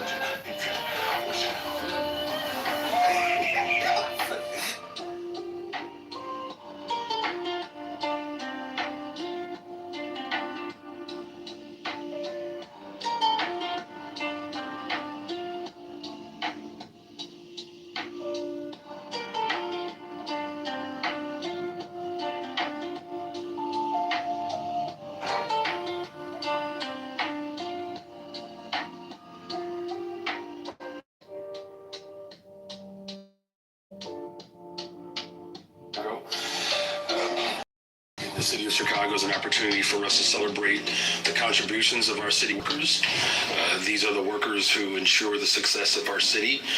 And through our annual Worker Appreciation Week, we do want to lift up, again, all of the hardworking women and men of this city that contribute to the soul of Chicago. This designation provides us the opportunity to give just a little in return to the tens of thousands of city workers who show up each and every single day to keep our streets clean, teach our children, ensure that we get to work, and of course keep our community safe. Throughout the week, I will be joining city officials to and celebrate the determination, dedication, and grit of all of our public servants. Yesterday, I was proud to join Superintendent Snelling and the Chicago Police Department for their annual officer recognition ceremony. We did this and honored our officers who have given their lives in the line of duty and those who went above and beyond in their distinguished service to Chicagoans. I do want to pause for a moment here to continue to not only show our support, but as we mourn the life of Officer John Bartholomew, who made the ultimate sacrifice while ensuring that we renew our prayers for his partner, Officer Nelson Crespo, as he continues to recover. We continue to keep their families, their fellow officers, and the entire Chicago Police Department in our thoughts as they navigate this immense tragedy. To all of the brave women and men who serve as first responders and bravely put their lives on the line for Chicagoans ahead of their own, our firefighters, EMTs, paramedics, and our police officers, we will forever owe a debt of gratitude. It is this dedication to serving our residents that makes our city the world-class center for business, innovation, as well as culture, the city that we all know and love. It is only reinforced by the work of school crossing guards, bus operators, our sanitation workers, our librarians, sewer engineers, and countless more who keep Chicagoans healthy, enriched, and on the move.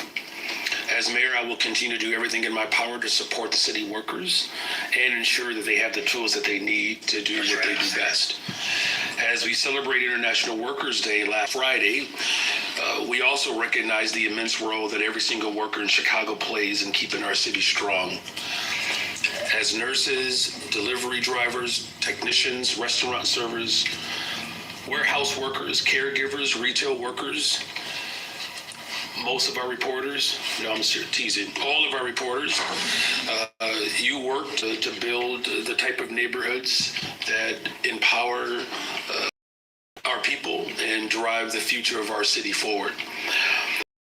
Allied to workers of all stripes, and my administration remains committed to ensuring that every worker in our city receives the support and opportunity, and most of all, the respect that they all deserve.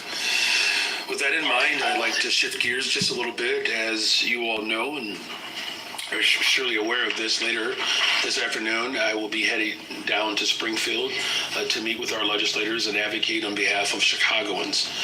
I will be joining fellow mayors to advocate for the full restoration of the local government distributive fund within the final budget for the upcoming year. The LGDF is funded through state income taxes and is one of the primary mechanisms through which the state provides funding for local governments to deliver the integral services our residents rely on. This year, the proposed budget includes a cut which amounts to $60 million. This shortfall for local governments across the state, including $12.7 million for the city of Chicago alone, would be impactful.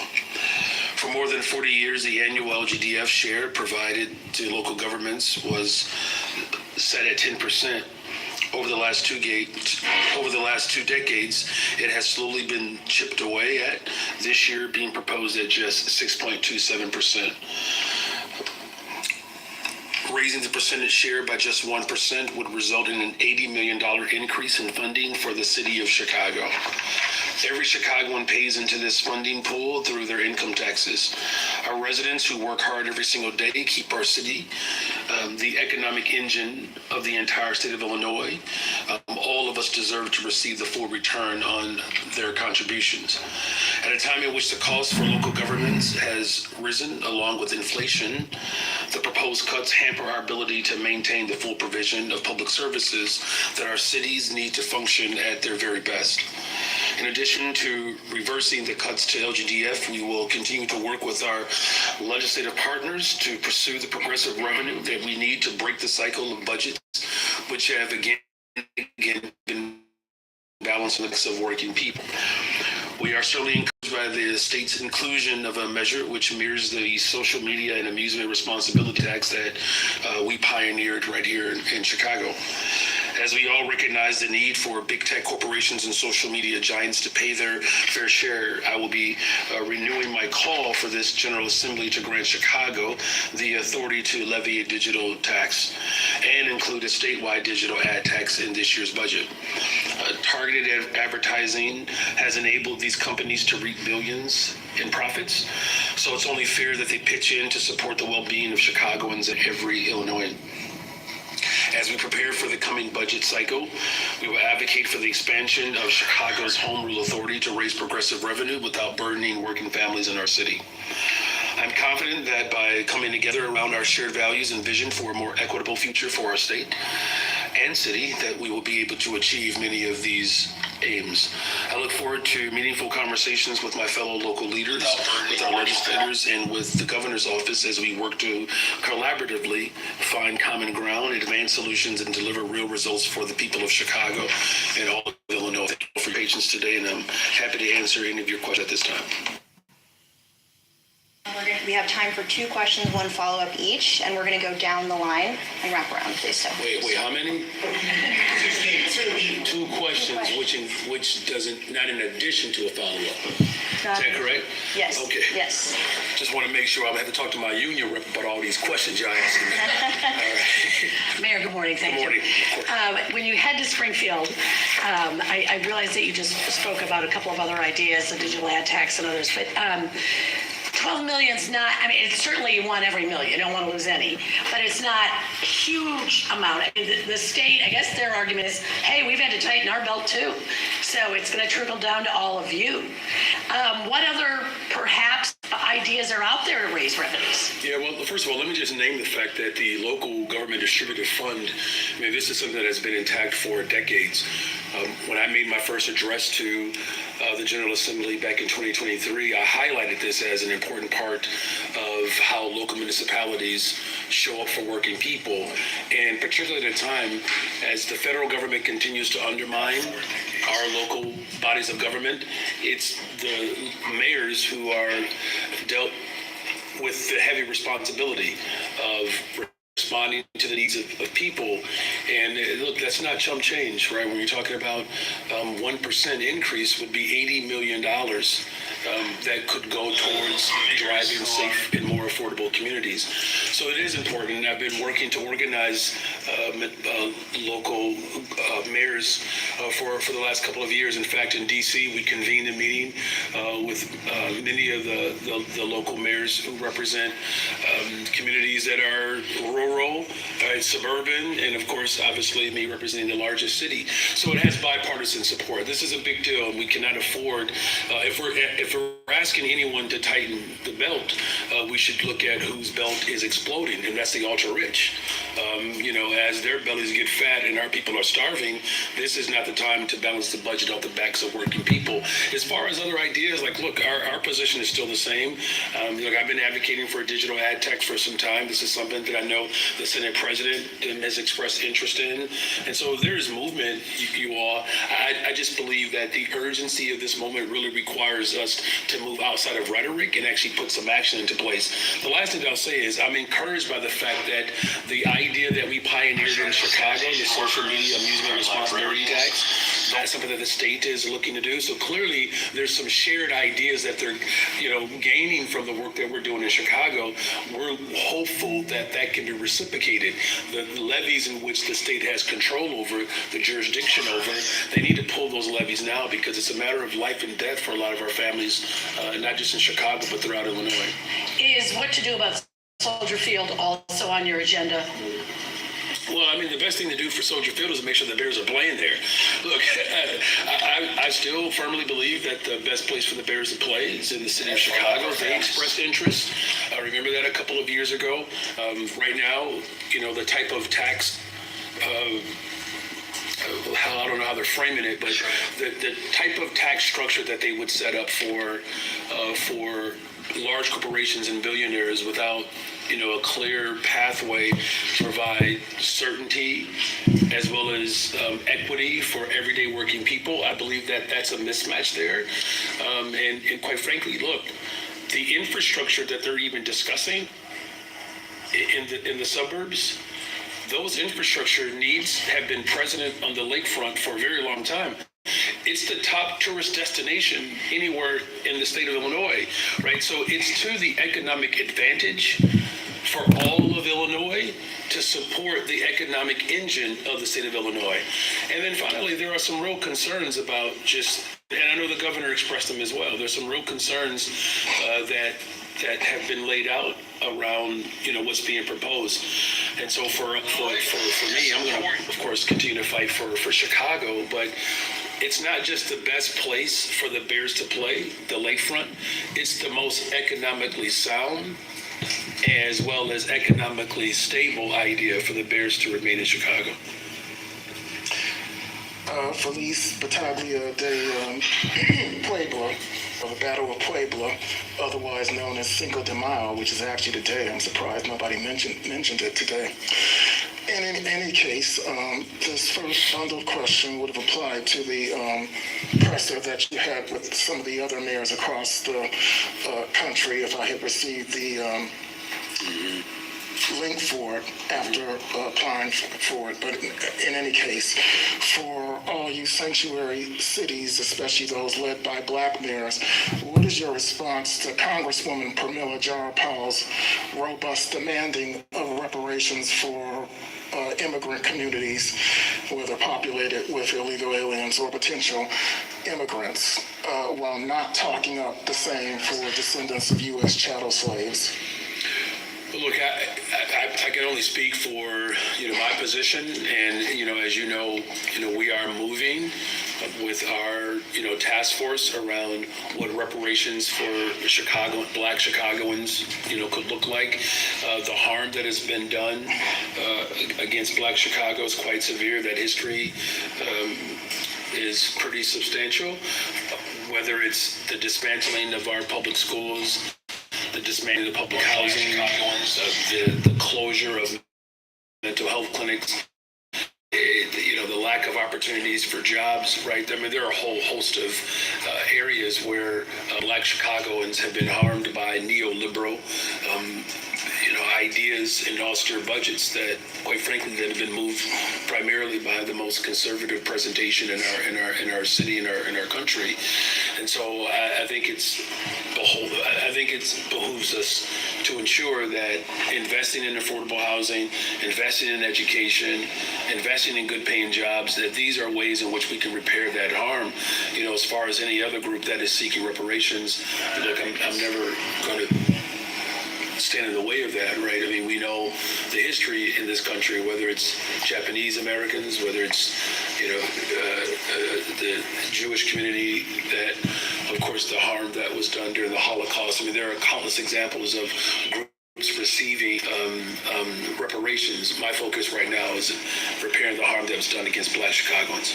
So to clarify, in your case, this would not end up as another case of foundational Black Americans having to yet again wait their turn behind other groups for repair. So, look, my priorities have been pretty clear. You know, we have a reparations task force to repair the harm done against Black Chicagoans.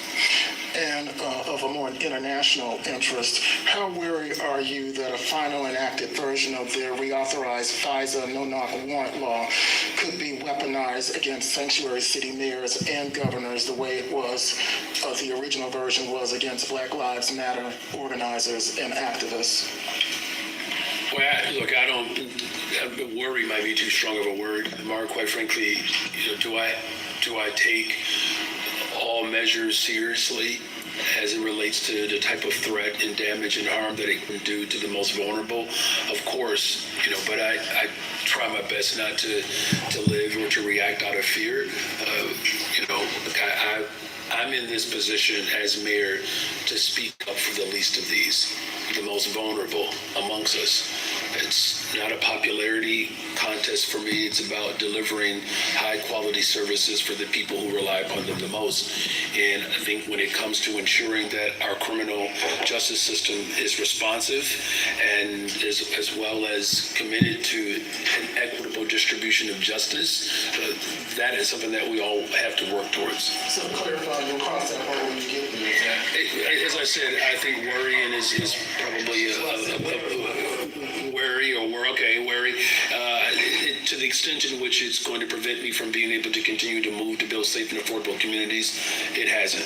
Thank you, Craig. Mayor, if I can just clarify something that Mary Ann had asked earlier about the bears. Do you plan to have conversations with lawmakers about the bears and whether it's either the bill that is now before the Senate or trying to keep them in Chicago? I continue to have conversations, you know, with lawmakers that the bears belong in Chicago and that their interest is in Chicago. Look, I would have preferred to have conversations about a millionaire's tax. You know, to be perfectly frank with you, I'm disappointed that the bulk of the conversation about Springfield right now is about how do we provide benefits for corporations at a time in which affordability is the number one issue that people are concerned about. And I know this is something the governor has raised about raising the minimum wage and ensuring that, you know, we're creating a pathway to build more affordable homes throughout the state of Illinois. I'm grateful that within the budget that he's put forth the social media tax. I think it's important that the city of Chicago understands what's happening in this moment. And what you have is a situation where you have a bill that's being discussed right now that would provide relief around property for corporations. What's interesting about that is that that's not something that the Bears currently have to think about in Chicago because they don't pay property taxes. You know, so I think, again, as I said to your colleague, there is a mismatch here in terms of what the people of Chicago and Illinois are most concerned about and how government is responding and reacting in this moment. Now, do I believe we can do both? And, of course, I do multiple things as mayor. We fight for affordable homes. We fight to keep people safe. And we're fighting to keep the Bears in Chicago. We can do it all. But, you know, yeah, somebody have a question about the Bears, but again, the priority is to ensure that the people of Chicago get their fair share in terms of tax distribution, and that's why the local government distributor fund is top of mind for me. And if I can ask you about police overtime, they've gone through about a third of the $200 million that's budgeted for this year, and we have not even hit the summer yet. How are you preparing, and have you had conversations with the superintendent for managing that, given that, you know, if they go over $200 million, it's got to get pre-approval? Yeah. Well, Well, look, when we put forth the executive order, the whole idea was to make sure that we can monitor it at the district level. And the superintendent has done a solid job of doing that. And in fact, I believe that as a whole, and I will have to go back and double check, but overtime is down 3% overall. And we can get those numbers to verify. Look, the goal is to make sure that if overtime is needed, is that we're doing it purposefully, and of course it's done to ensure that we're maximizing safety. But the ultimate goal, of course, is to make sure that our budget remains intact. And to your question about what we're doing, we're constantly monitoring at the district level, because that's where the authority has been granted, is that those district commanders are being judicious as they deliver high quality services for the people of Chicago, but they do it in a way that doesn't blow through our budget. How you doing, Mayor Johnson? I'm doing pretty good, thank you. The Cubs are on a hot streak right now. I'm feeling pretty good about where we're headed as a sports organization. To police costs, I wonder if your administration has any information about how much money the city spent on police and security connected to last Friday's May Day event, and if there's going to be an attempt by the city to collect any costs back from CTU. I'm trying to understand the last part of the question. First part of the question I can answer. Okay. I don't have those numbers. And we can get those to you. This was not a CTU event.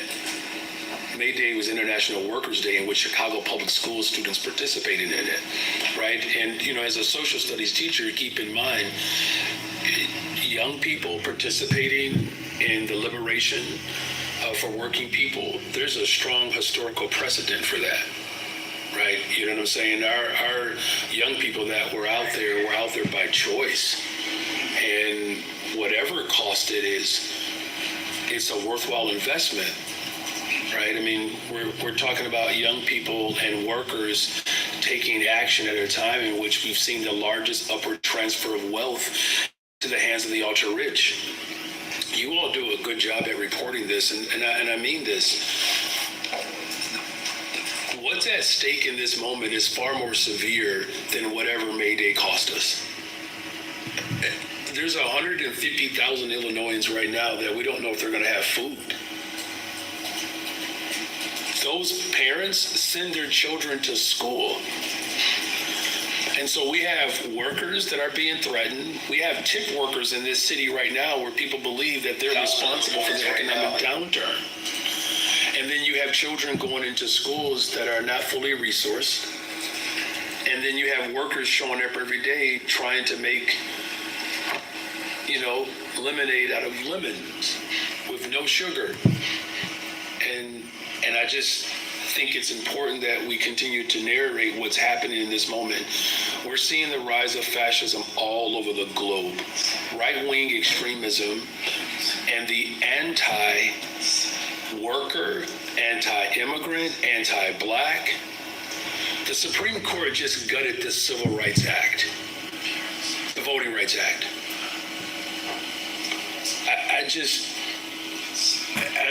I hope you understand at least the mannerism in which I'm speaking,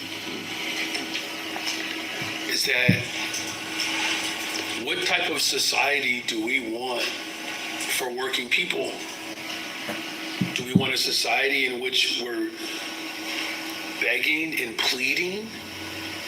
Or do we want a society that is plentiful and abundant? That's where I believe the attention should remain, but we're happy to get that information to you. I appreciate that. Thank you. I want to go back to something that you said when you were appearing with my friend Craig Wall on the Channel 7 Town Hall last week. You were answering a question about support for mental health services in the city, specifically the smart tax, which you've mentioned a couple of times here. When the 58th mayor comes in another 17 years, they won't be able to undo the work that we've done. Is that a formal declaration of intent or a hint about where you're leaning, sir, about next year? Well, first of all, it was really great to be able to take those questions with the live audience. And I hope that you all at least got a chance to experience what I experienced, right? That often and I'll just be very honest, the questions that you all ask, that's not what I'm asked of when I'm in the broader public. And I think the motivation behind those type of open forums is to get a chance to speak directly to the people of Chicago around the questions that are pressing to them versus the questions that are pressing for the press, quite frankly. Right? As far as what my political future holds, I think it's really about the future of politics as a whole, and it's not just about Mayor Brandon Johnson. That, again, voting rights, workers' rights, immigrant rights, they're coming, the interests of the ultra-wealthy on this planet, they are literally coming to consume anything and everything.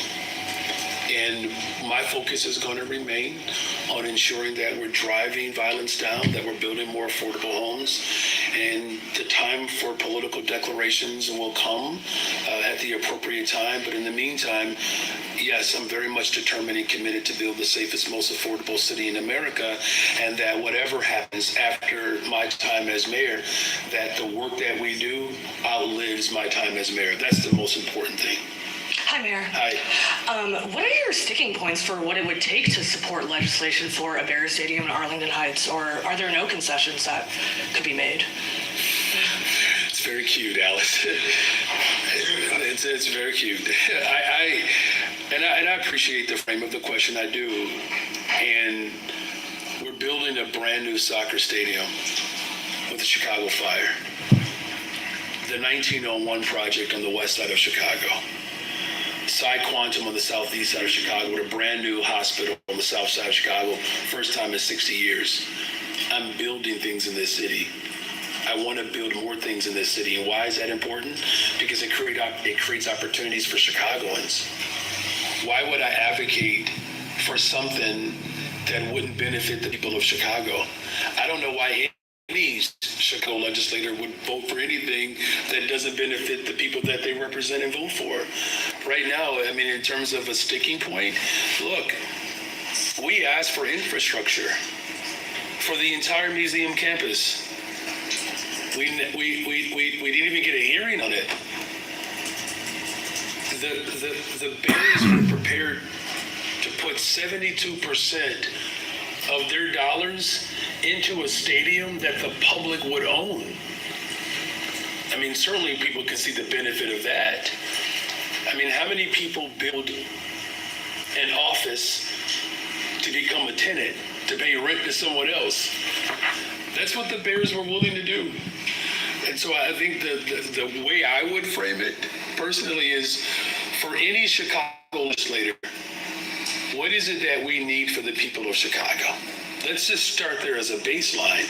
And what I need for the people of Chicago, our people they have to be able to work. I mean, we're working hard now to get more black contractors opportunities where they have been shut out otherwise. I mean, Arlington Heights, anywhere else, a Chicagoan having to commute 2 hours out of their way for a job, that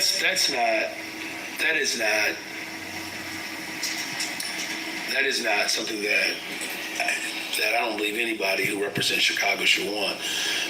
So, and I think that there are some legitimate concerns around the fact that at a time in which property values are increasing and affordability becoming that much more of a challenge, to do anything in favor of entities with means without supporting families who have needs,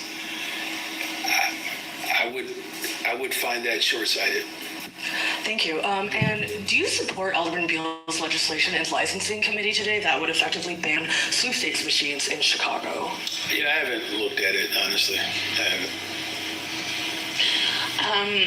Many talking points that you've already said you're going to discuss. We went through the Bears already. We went through the funding due to Governor Pritzker's budget. What about CPS? They're facing the deficit second year in a row. New superintendent here. Is that going to be a conversation there? Yes. It's been an ongoing conversation because it's not just CPS that's experiencing a deficit. And listen, I want to just make sure that I'm on the record again. Hear me good, you all. every single school district in the state of Illinois, the vast majority of them, will suffer the same type of deficits. $3.2 billion or so, where the state of Illinois still has a ways to go to fully fund our schools. And what's fascinating about this discussion is that some legislators are more upset about us calling out the fact that we're underfunded than they are that we're actually underfunded. And this is why I know the Speaker of the House, he supports the millionaire's tax.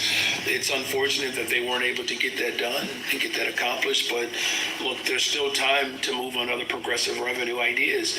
I've always advocated to fund our schools properly.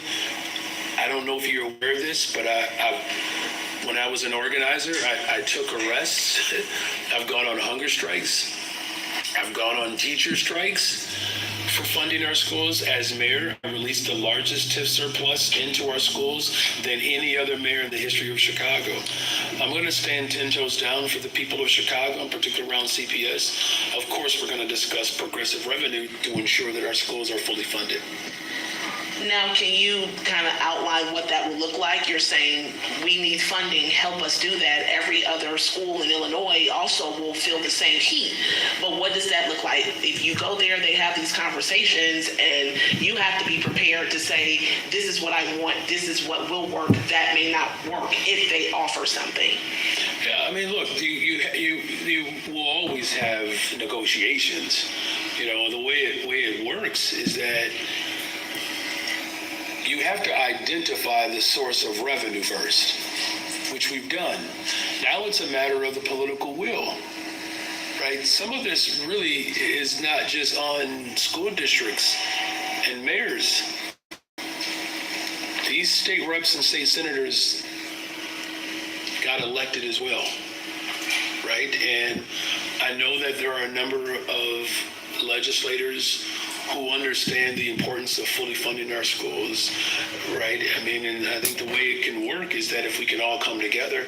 I mean, think about how folks are coming together to figure out a stadium.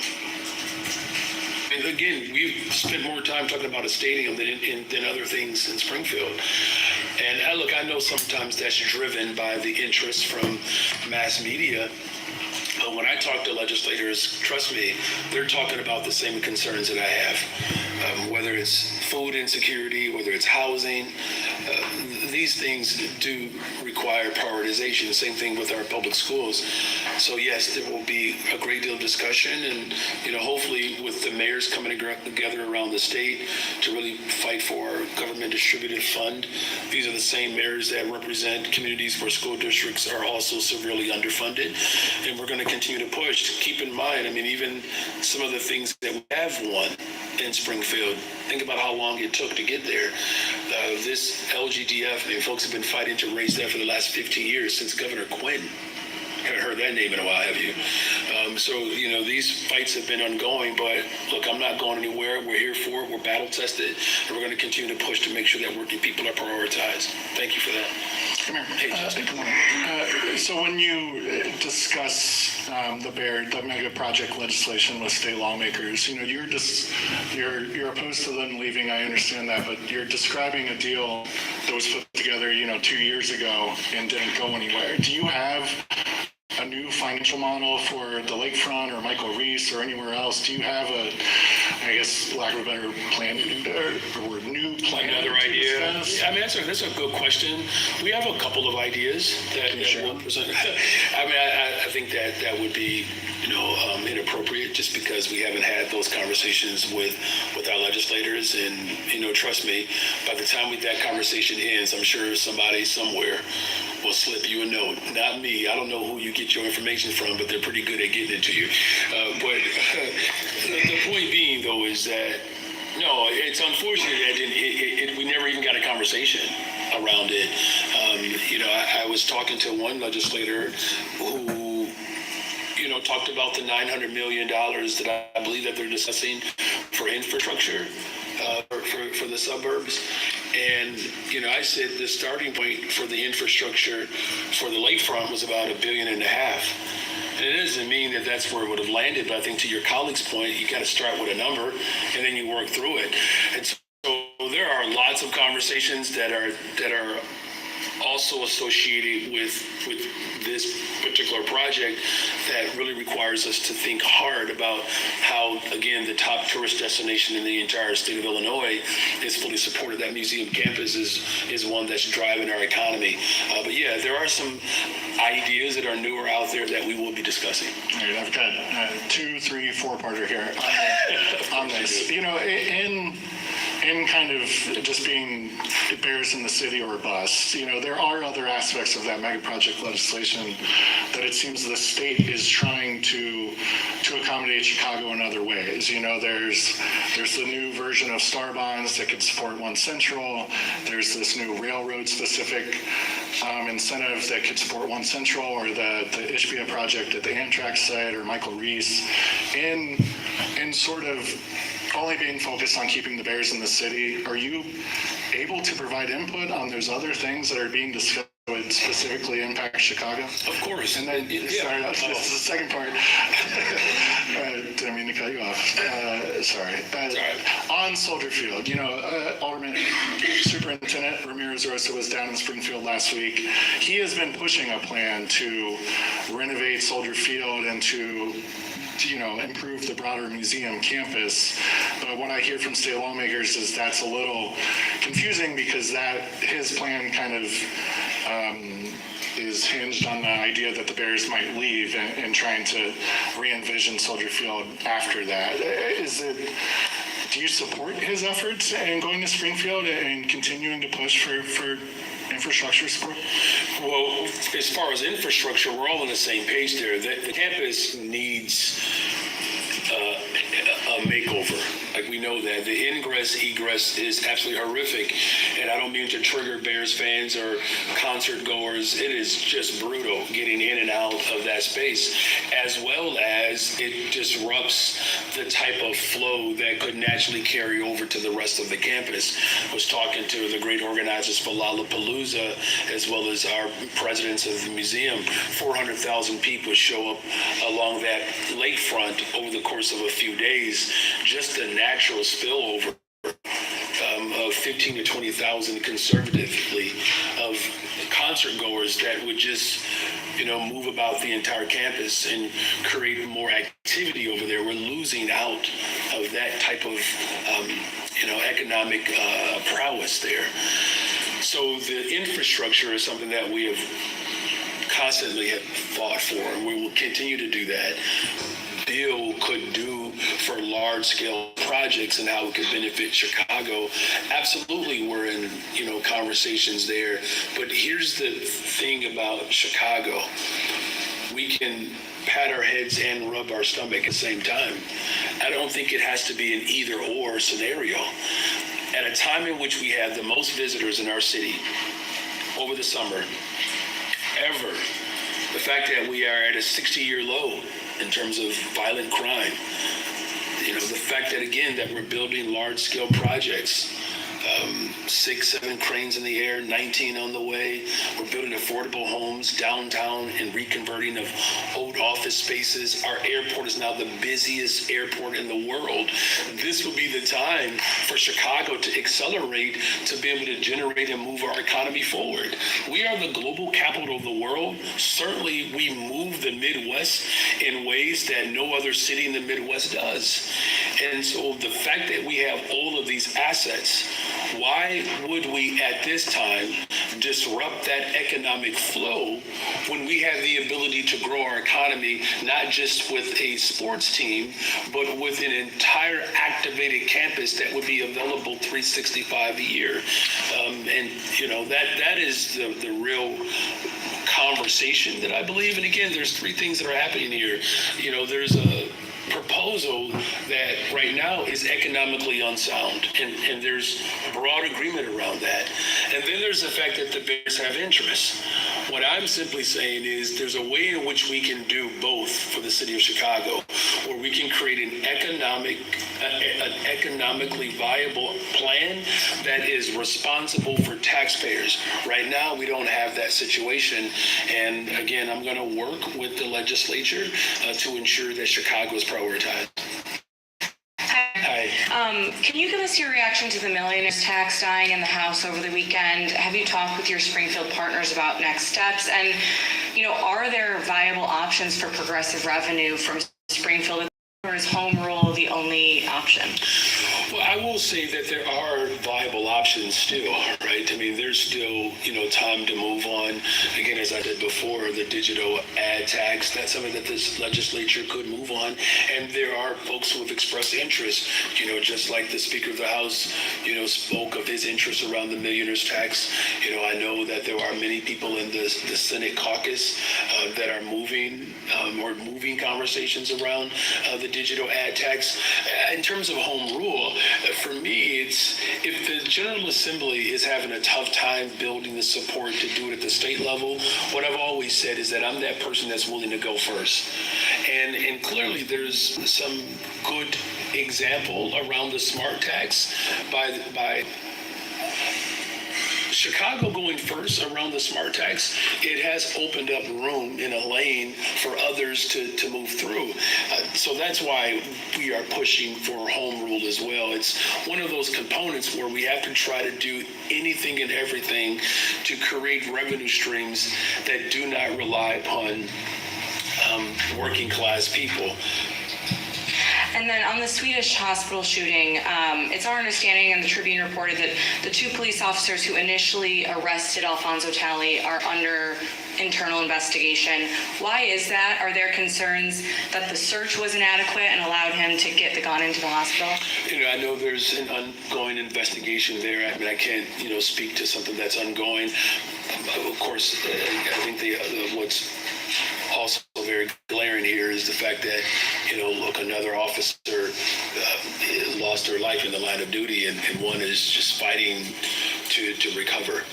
We're going to pray for the Bartholomew family, his wife and his children, his mother, and his loved ones, the entire police department. Of course, we're going to continue to pray for Officer Crespo that he can get back to life, and hopefully and prayerfully that some level of normalcy.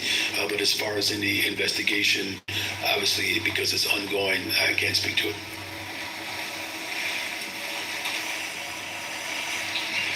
Mayor Johnson, in light of your historic calls for defunding the police, in light of your historic hiring people who are known, hiring people for 6-figure jobs with the city of Chicago, who are known for absolutely nothing but demanding, calling for effing the pigs. In light of your historic... Can we get to the question, please? I'm going to ask the question that the people of Chicago have asked me to ask. Please get to the question. Thank you. In light of your historic calling, incarcerating violent repeat offenders, people who have raped, murdered, robbed Chicago citizens, law-abiding Chicago citizens, racist. Where is the question? Do you want the question? Are you sure?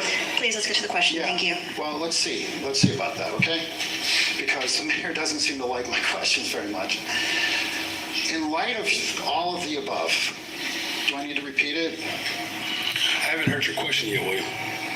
In light of all the above, would you take this opportunity to apologize to the family of Officer Bartholomew for the role that your rhetoric has played, your vile rhetoric, according to the people of Chicago, black and brown people, by the way, who have asked me to ask you to apologize to the family of Officer Bartholomew for the role that your vile rhetoric has played in his murder. Thank you for the question. Listen, I don't agree with not only your premise, but even your characterization of what the people of Chicago are calling for. What we are calling for in this moment is not to... Check the comments on your own social. Please let's let him answer the question. I want to answer the question, okay?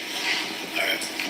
So in light of what has just taken place, I think it's important that, one, we pray for the Bartholomew family, and that, two, that we continue to pray for Officer Crespo, that he fully recovers. That's the focus, and that's where I will remain. Okay, so you won't apologize to the family of Officer Bartholomew, just as you refused to apologize to the family of Bethany McGee when she was set on fire on the CTA by a repeat violent offender, just as you refused. Do you have a second question? Yeah, this is my second question, okay? Jeez. My God, are you kidding me? This is the city of Chicago. Just as you refused to apologize to the family of Sheridan Gorman when I asked you if you would apologize to them, do you intend to attend the funeral of Officer Bartholomew? And if you do, will you take that opportunity at long last, to apologize to the family of Officer Bartholomew for the role that your vile racist language has played in the murder? Thank you for the question. Bartholomew. The question is if he's attending the funeral. As I've said before, again, I think it's important in this moment that we not only pray for the Bartholomew family, we have to ensure that we continue to pray for all of our officers, who dedicate their lives, women and men, to serve on the front lines of our city. We're praying for the full recovery of Officer Crespo, and we're grateful for the services that our first responders provide to the people of Chicago. So you will not apologize? Let's move on to the next question, please. Next.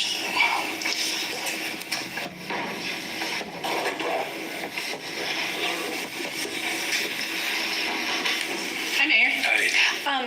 During a court hearing into the consent decree a few years ago, the Illinois Attorney General's office called for a full-scale review of how CPD is using force against members of the public. Do you support that review, and would you direct Superintendent Snelling to cooperate with that review? Well, I think when it comes to the consent decree, there's no combination that this city has ever experienced between myself and the Superintendent Snelling that has been laser focused on making sure that we are in full compliance, and we are moving with expediency to ensure that the consent decree is fully implemented. As far as the review of practices, those practices are always under review. So look, we appreciate the Attorney General weighing in, but in terms of how community policing is administered, and especially to ensure that we are building and maintaining trust within the community, we're constantly in review mode, in training mode, to ensure that these interactions are positive. There is some reporting around the consent decree, and we can follow up with you, Heather, on this, is that the level of reporting as it relates to this consent decree has shifted. And so some of the reflection of the consent decree around this particular aspect is really centered around how the use of force definition is how use of force is defined, in other words.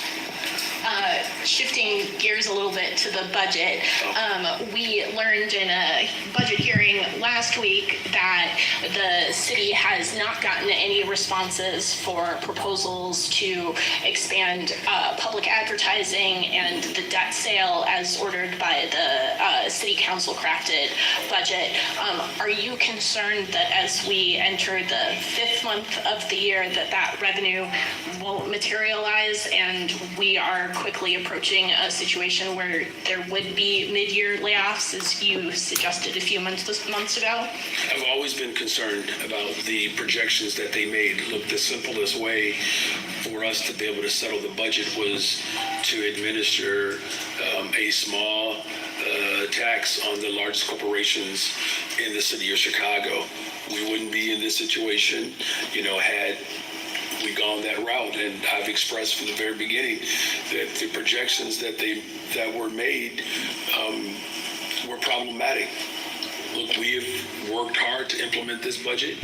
we'll continue to work with City Council to do just that. As far as what it's going to take to ensure that the people of Chicago do not have to experience harm, I'm hopeful that the City Council will engage with my office again around ways in which we can progressively generate revenue without it being casted upon speculation versus what could be made certain. And I'm going to continue to be open to those conversations. All right, thank you all very much. Appreciate your patience.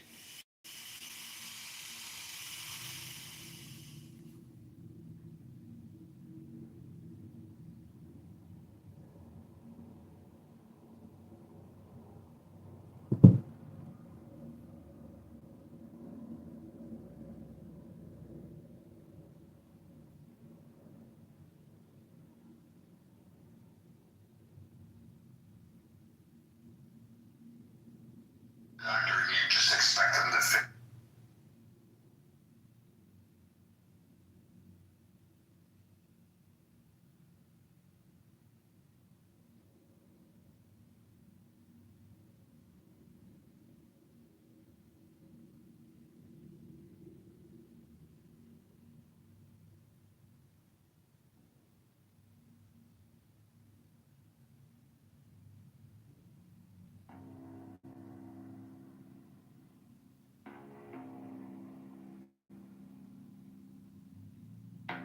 Give me the sign of the open night, a riddle of shadows where whispers lie, the thorny thigh, the maddening cry. Open, you pen, you pen. I am awake, the serpent shakes.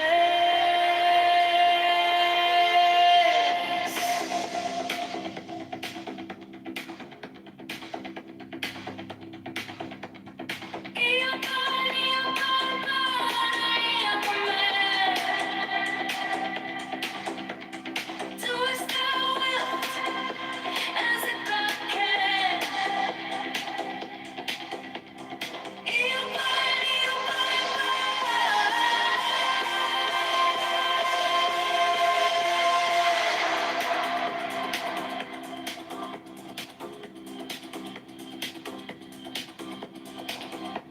The eagle strikes with his jagged claw. The beasts emerge as the gods withdraw. A storm of silence, a broken law.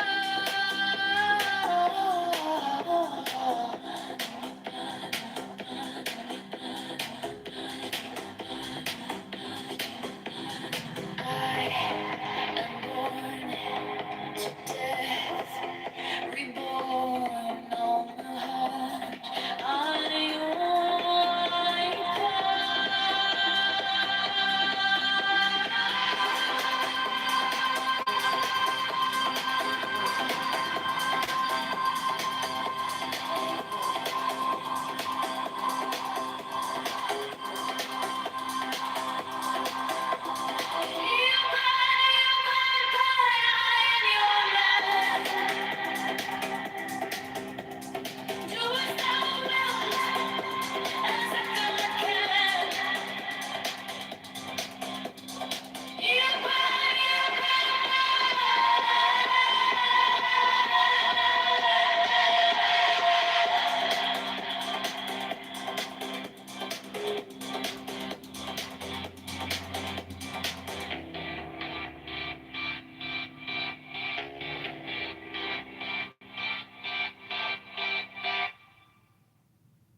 under neon skies where the starlight comes.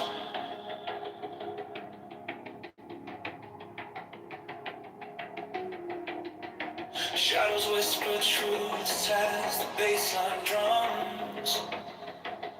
The will is fire, Unchained, untamed, no path is written, no soul is blamed. Thou hast no right but to do thy will. Feel the stars, let the silence fill your will. On its ways, it's alive, it's still. Delivered from the lust of the thrill.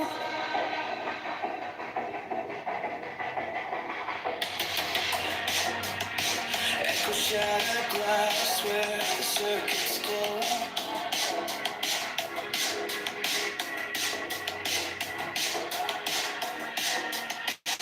The clock ticks slow, but it doesn't show. No purpose, no tether, just a beat in sync. Every way perfect, on the edge, on the brink. No chains, no bars, just a void to fill. Every pulse, every spark is the perfect will. Thou hast no right but to do thy will. Feel the surge, let the silence fill your will. On its way, it's alive, it's still. Delivered from the lust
no losing through, like hatred piled.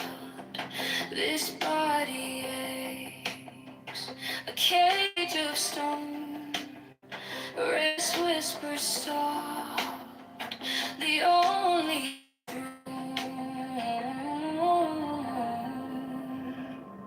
hunger's the beast, the sharpest sting, body cries, its constant cling, but out and out it truly sees, it sets us free. Pain walks close, a shadowed friend. Each step we take